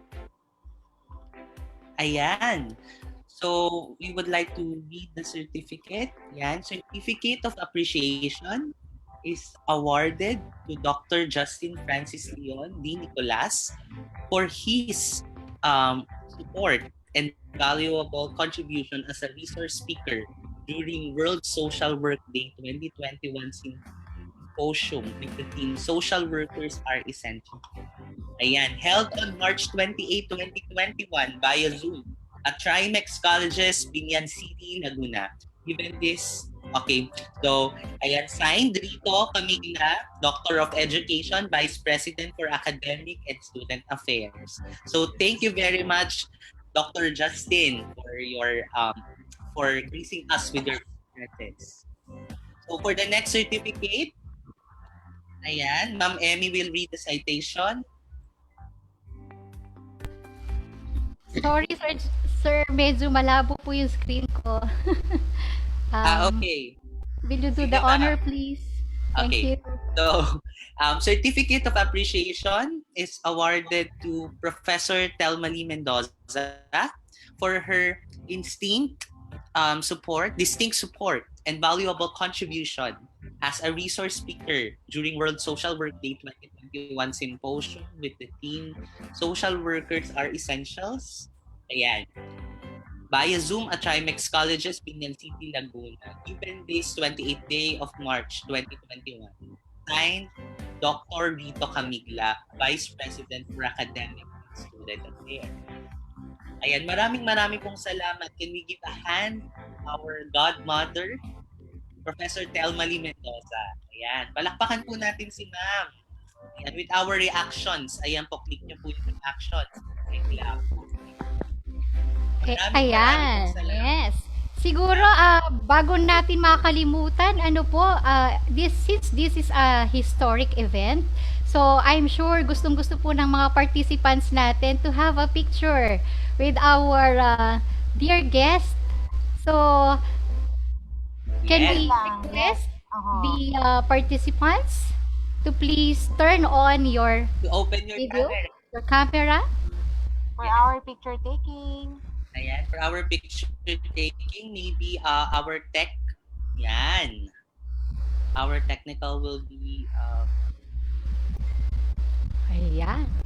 Okay, ang gaganda natin. Ayan. Ayan, so pagkakataon nyo na po ito para magkaroon ng souvenir kay Prof. Thelma Lee Mendoza and Dr. Justine. Okay. Wala mga camera namin. Ayan, sige po. Okay, so... ang ating mga camera. So, ilang Medyo pages mahaba po tayo? ito. Having 4 pages. Diba? Ay, 14 pages na po. Ang dami Wow. po natin. Yung iba nasa field pa, no? Ayan. At this moment, we would like to thank everyone who participated in this webinar. All our sponsors, yan, ang mga organizers, mga social workers, students, Disable ang aming camera. Matanggal lang po. Okay, so meron pong nagsasabi na disabled po yung camera. For MIS department, can we ask for an access of the camera so they can open their videos? But please, participants, kindly mute your audio na lang po, okay? So we can have a nice picture taking. So okay na po ba? Ayan. Okay na po? Tech team. Pakisabi na lang po kung go na ha, tech team. Okay. So, smile po tayo.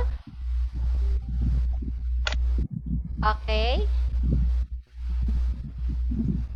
Next slide. Ayan, ang dami natin. Okay. Wag po tayong mangangalay ngumiti because this is our month. Happy Social Work Month. Okay, smile. Medyo marami, 14 slides po ito.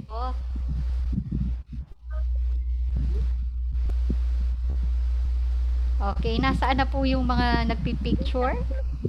Anong number na po tayo?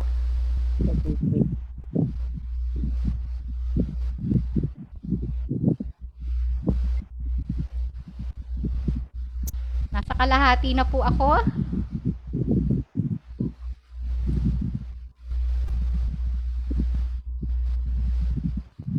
Okay, so steady lang po kayo sa camera para ma-capture po yung inyong smile. Yan. At medyo madami-dami pa po ito. Ganda po ng ngiti ng ating mga social workers, no? Hindi lamang po mga social workers, student ang nandito, kundi po yung iba pong practitioners, di ba po, Ma'am Emmy? Yes, actually meron po dito from other fields na sa tingin ko dahil sa mga narinig nila sa ating mga piling panauhin ay talagang mag-iisip na po sila to take up social work. Oo nga, ma'am. Palapit-lapit po kayo dito sa amin. Andito po kami sa City of Binian, the City of Light. So, Miss Emmy, Sir Christian, mayroon lang po akong isa-shout out. yes, habang nagpipicture ako, yes, shout out po tayo. Shout out lang, Annalyn Ofo, Dipatuan na Jeep ng Marawi City, kay Uni Tequila ng CPU Iloilo, kay Donna Gaurano. And from Universidad de Santa Isabel, Naga City. Happy afternoon mga faculty students, and also Miss Maria Teresa Javier, Dean Social Worker. Good afternoon, and also hi and hello din kay Miss Elena RSW. Teacher po namin siya sa SWP1. Hi and hello. Josephine Manner, Ate Arlen Juliet Rivero. Hi and hello. Miss Jovita Mane. Hi and hello. And Adrian. Ayan, Vega. Okay. Alam ko marami pang nagpapa-shoutout. Kaya lang, overtime na tayo. Parang naka 2 pages yata. Okay. So, talagang damang-dama natin that we social workers are essential. So, siguro po, I will change my hat from being a host for this webinar. I am now taking my hat as program chair of the Social Work Department of Trimex Colleges. Okay. So, for my message to our dear speakers and our participants. Ma'am Emmy? Yes. Palakpakan naman po natin si Ma'am Emmy. Sobrang ang dami pong sacrifices ni Ma'am Emmy for this event to happen. So guys, can we give her an applause? Ayan, sobrang nagpapasalamat po kami on behalf of the students and faculty of social work. Sobrang nagpapasalamat po kami, Ma'am Emmy. Thank you very much. Without you, this event will not be possible. Ayan. Ma'am Emmy? Okay. Yeah, so let me read my closing message. Okay. So to our distinguished guests and resource speakers, Professor Thelma Lee Mendoza and Dr. Justine Francis Leon V. Nicolas, the management team, faculty members, and students of Trimex colleges, the more than 350 participants who are present here today in Zoom and in Facebook Live from the schools in Luzon, Visayas, and Mindanao, municipal, city, and provincial social welfare offices, the DSWD Central Office, friends and colleagues, a very empowering afternoon. In behalf of the Social Work Department, the Social Work Students Organization, especially our 3 students in the person of Maribel Beato, Eunice Onelia, and Reina Almasora, and with the supervision of their ever energetic professor on social work practice seminar, Dr. Roseline Arnigo, who did all the hard work of bringing today in our webinar our icons in social work education, Professor Thelma Lee Mendoza and Dr. Justine Francis Leon V. Nicolas. We wish to express our heartfelt gratitude to each and everyone who are present here today in this very historic webinar and concluding celebration of Social Work Month. With the numbers that we have, we can feel that we are not alone in this battle that we are facing in this trying time of pandemic. Indeed, social workers are essential. Being a social worker is not an easy task, as we always hear we either make or break a life of our client. It is important that our professional practice is grounded with solid and philosophical knowledge foundation of social work. As a neophyte in the social work academe, Trimex colleges, social work department in particular, have been more inspired and motivated to produce quality social workers who will share in the noble task of addressing the various ills of this world.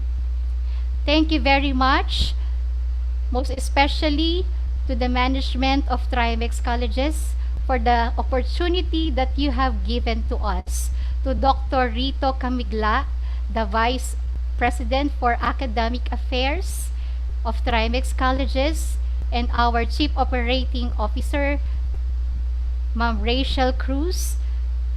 We thank you, everyone, for being part of this celebration. Happy Social Work Month! Mabuhay ang mga manggagawang panlipunan. Ayan. So palakpakan po natin ang ating pinakamagandang chairperson ng Social Work Department, Professor Emmy Karamay, India. From Philippine Women's University. Ayan. Ang unang-unang social work school sa Pilipinas. Maraming salamat. And sa lahat po ng mga nag-participate, sobrang maraming salamat from the bottom of our heart. Yes, maraming salamat. At sa lahat ng school, again, sa lahat po rin ng mga organizations, maraming salamat po sa inyong lahat. Yes. Okay, So, siguro reminder lang, Sir Christian, no po, meron po silang evaluation form na sana po ay kanilang masagutan kasi we will really value your comments and suggestions for us to come up with more series of webinars like this. So many are saying here sa FB Live, pwede daw na po ba tayo mag-CPD units kasi hinihingian po nila tayo ng CPD units. Siguro pa patuturo kami kay Prof. Justine ano po kung paano po ito gagawin at saka kay Prof. Thelma Lee. So ang dami po talagang gusto sumali dito. But of course, naghahabol din ng CPD units po yung iba. So this is something we will consider. So special mention ko pala po ang NASWay, National Association ng Social Work Education, NASWay, no? So, very soon, kami po ay mag-a-apply na sa inyo as NASWay member kasi kami po ay bago pa lang na School of Social Work dito sa Binyan. So, we have been here for 3 years pa lang. Pero, we are taking this bold step of really promoting social work because we know social work are essential at kailangan po natin marami pang i-train na maging social workers in the future. So thank you everyone. Thank you to our dear guests and God bless everyone. Ayan. Thank you very much, guys. Kulang po ng bata, Josephine Manny. Yan, kay Miss Yami, thank you. Miss Clara Bueta, Jason Tibayan, Ate Nena Navarro, and kay Ate Teresita Laksamana. Yes. Thank you very much. Thank you, Sir Christian. Congratulations po sa lahat. Yes, congrats Thanks, everyone. Mr. Werner. Thank you. Yeah, congrats. Bye. Thank you very much, Doc Justine and Prof. Thelma Lee. Till we meet again. Ang araw sa Yes, till we meet again. Yes. Lalong-lalo na po para sa ating mga social workers sa banda at sa buong mundo. Binabati ko po kayong lahat ng Happy Social Work Month. Nagpapasalamat po kami para po sa taos-pusong paglilingkod niyo po para sa bayan. Nais ko rin pong magpasalamat sa aming mga professors sa Trimex Colleges sa paggabay at pagsuporta po sa aming mga aspiring social work students. Iba po talaga magmahal ang isang social worker. Maraming salamat po. Happy Social Work Month! Ayan, magandang araw po. TJ Janday Mayweather ng 87.9 FM at isa rin pong estudyante ng Bachelor of Science in Social Work. Gusto ko pong bumati sa lahat po ng mga social workers sa buong mundo po, sa buong Pilipinas po. At ito po ang araw nyo sa aming LGU head, ng CSWD at sa aking mga professor. Social Work. Maligayang araw po ng manggagawang panlipunan. Ito po ang araw niya, enjoy niyo po. God bless po, mabuhay po kayong lahat at kayo po ang aming inspirasyon para magpatuloy po sa aming pag-aaral. Mabuhay, God bless. Isang pasasalamat sa mga social workers na nagsilbing frontliners ngayong panahon ng pandemya. Naway ipagpatuloy niyo po ang inyong dedikasyon at puso sa inyong pong profesyon at sana'y palagi po tayong ligtas at malakas. Happy Social Work Month! Happy Social Workers Month sa lahat po ng social worker, especially po sa aking boss, kay Ma'am Olay, Sir Job, kay Ma'am Jen, kay Ma'am Glad, kay Ma'am Juliet, sa aking mga guro na social worker, kay Ma'am Emmy, Ma'am Rose, at si Ma'am Des, Ma'am Elena. Happy Social Workers Month sa inyong lahat. God bless po. Good evening. Thank you to all my wonderful social workers. All the social workers actually deserve all my very applause, as well as my very gratitude for all the selfless, as well as for all the work you all are actually doing. So very unconditionally. Thank you for your unconditionally love to serve people and also for all their amazing work. Thank you. We want to acknowledge our awesome social workers who have helped us get through this pandemic. Thank you all for making a difference in the lives of others, and thank you for all your hard work. To all social workers, I would like to greet you a happy social work day. We salute you and to all your efforts, especially during this time of pandemic. To all my social work professors, thank you for the knowledge given to us. I am very grateful to be your student. And happy Social Works Month. Thank you. Good evening. This is a short message for all our teachers in Social Work Trimex Diliman. We are very thankful and appreciative for all the learnings, the help and guidance you've been giving us. You will serve as our inspiration till we reach our dreams. Thank you and God bless. Actions and sacrifices of our social workers are truly incomparable. Our heartfelt gratitude. All the social worker teachers, thank you for teaching us. We appreciate you all. Thank you. I love you. Hi everyone. In the celebration of Social Work Month, I would like to express my appreciation and gratitude for all the hard work that you've been doing every single time for creating awareness to our society. But despite of this pandemic, you are all out there risking your lives and helping.